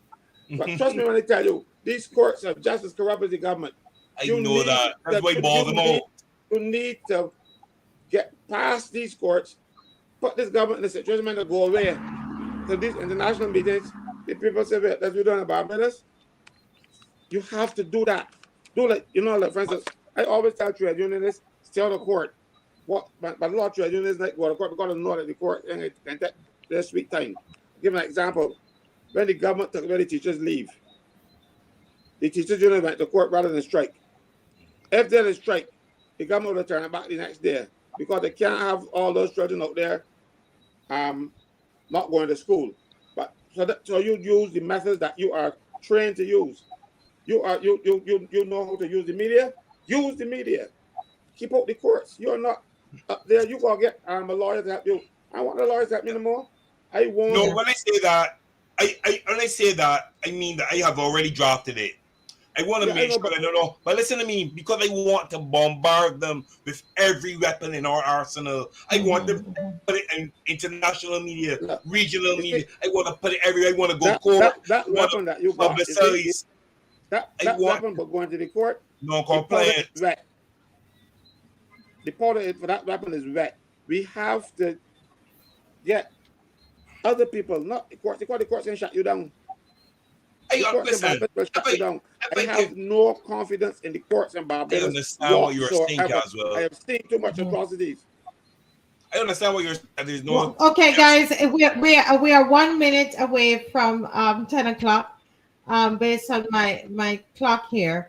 And I think you both have strong. Yeah, I think you both have strong points. But I like this person's comment here, that it must be a multi-pronged approach. I think that I think what Winston is saying, I know because I saw when Philip went to court about the elections and how that was. I mean, I was up there with him and I realized it was a sham. However, what it does is that it reinforces what you're sending out internationally. I think that that it will be more. It is going to make what you're doing internationally more powerful. We already know that they're probably going to take 30 years to respond to us. It's like the Auditor General report. I think that we need to file some charges need to be filed, the fraud charges. We know they're not going to, nothing is going to happen. Nothing is going to happen right now. We know that. We understand that. But it strengthens when we go publicly and go internationally to the media. But the Auditor General has the power now under the Finance Management Act to refer things to the DPP, So he writing these fancy reports and not going further, because before he didn't have that power. He has right. It now. And as the opposition, if he's not doing it, I believe that a citizen, somebody need to do it. Yes, he's supposed. I read it as you showed me the other night, but I was reflecting on that today. That he might just be the typical, I don't know, not do anything and not push it any further. You see what I mean? So what's going to happen? I think now this is a new breed of people, and we are going. I believe in that internet, that shaming, international shaming. Tell the people that up to now that people are still using the bush, the amount of pit toilets and everything. Tell the people what going. Tell the people what happened about the incinerator. But Winston, we talk a good talk. Who is going to write these articles? Who's going to write the articles? Huh? I can try. Yes, what start? I have the photos. I have the photos. I have everything. You have the photos, but you know what? I have an abundance. I have a plethora of them. But Winston, we don't want to be talking next year that we're going to do it. And I'm just being very straight. That's why we need results. We need to show people the solutions. Because we're talking now, we need to enough rhetoric. Start instead of being reactionist. Let us be the action. Let us start to attack these people. Because they're just sitting by and saying, okay, well, we do this, give the people a party. You understand? Let them think, shut them down. That kind of anyway, guys, it's 10:02. We have the march that is going to come up, and at this on Saturday. We also don't want to forget Rachel Lane. She sent me her CV today. She's a woman of action. She emailed me her CV, and she's trying to get a job. We still haven't gotten all the funds for the physical therapy that she told us last night, that she needs. So we're going to ask you to remember that, and you can always send a message to us at 236 7,000 if you want to donate to that, but she's ready and willing to work to help herself. All right, and I have taken note of the ideas of the public meetings and so on that you have put on here, because we are an opposition looking for change, and we are seeking action. All right, so can we have just a minute from each person before we close? Is Kimar still here? Yes. Kimar, give us a minute, please. Yeah, I am still here. Thanks for having me again on the show. I hope what I said makes something to the audience in terms of the piece that I read out loud in terms of national leadership and the burden of national leaders. Because we don't want something like this to happen again. So I hope we draw some wisdom from that. And I hope we can stand against this power grab, this water grab, this land grab, and this theft of sovereignty of the rights of Barbadians, and do our forefathers proud, and let us take the destiny of Barbados into our hands. And I am glad to be a part of the movement that is doing it, the official People's Opposition. So thank you. And the march is on Saturday, so I look forward to seeing you all at the march. Bring some people, bring some friends, and let's have a good, jolly time. Thank you, Kimar. Winston? Anything you want to say to the people? Yeah, I just want to reiterate that the march, as we know, is Saturday, and I want people to not only bring their friends and family, but spread it on their platforms. Tell your friends, tell people you only know, tell people you see them pass on the road. When you walking on the road, you see people, tell them, be marching Saturday, come out, give your support. It's for all of us, and let them know that there are multiplicity of issues that need to be addressed here in Barbados. If not, we are not going to have any freedoms whatsoever if we allow these people to do as they feel like. All right? So I just want to push that. Thank you for having me, Marcia. Thank you, Caswell. Thank you, all of you, Kimar. Thank you, Heather. Thank you, all of you, for coming on the show and making it such an interesting and wonderful place to have to discuss these topics. Thank you so much. Yes, and over to the General Caswell. I endorse what Kimar and Vincent said. We have to get the people out there. I tell this, the marches have support. It is just that a lot of people are afraid to come. I'll give an example of the kind of support we have. Last week, Marcy announced on the show that we have enough money for this march. And the woman came to my office the following day and she said, she bought an envelope and she said, this is for the next march. And she gave me $300. All right? We have support.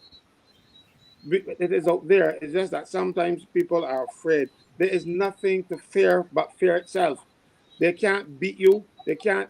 And if enough of you take action, they can't victimize all. We need such a great number out there that they can't dare think of troubling anyone because there are too many. It is the numbers that we need. It is the numbers that can achieve this. Because when you get the numbers, government will take note and realize, look, you know something? We need these people in the next election. So let me hear what they're saying. But if you don't come out, they feel like they can get away with it. And they are getting away with it. That's not Vincent. I had a little discussion about the what we should or should not do.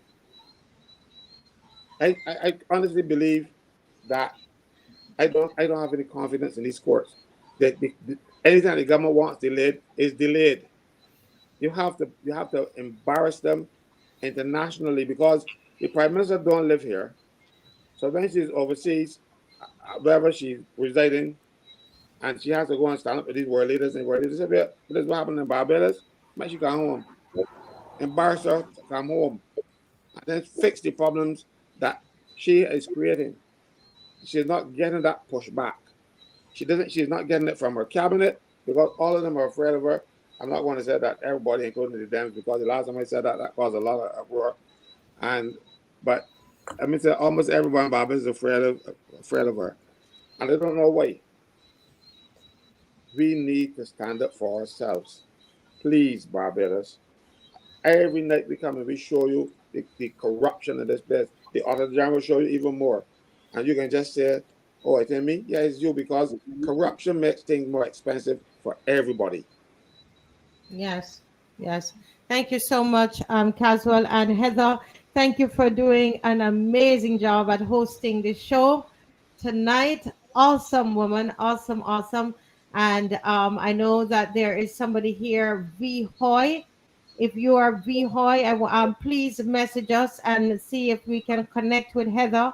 Because you said you can write, and we're about action. If we're going to write these articles, we need you to call and to message WhatsApp. WhatsApp, I'm putting the number again on here. You can WhatsApp. Can you write? Are you very good at writing articles? We are going to do that. So this person says their name is V Hoy. V Hoy. Marcia? Yes.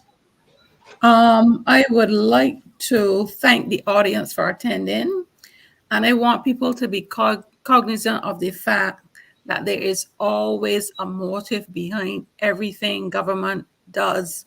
So when you see them do something, think to see what this could possibly be, because it is something, because what is happening to the water and the land now is as significant as what they're trying to do with the ID cards and the national insurance. Everything is being done to box in the people of Barbados so they will not have a way out.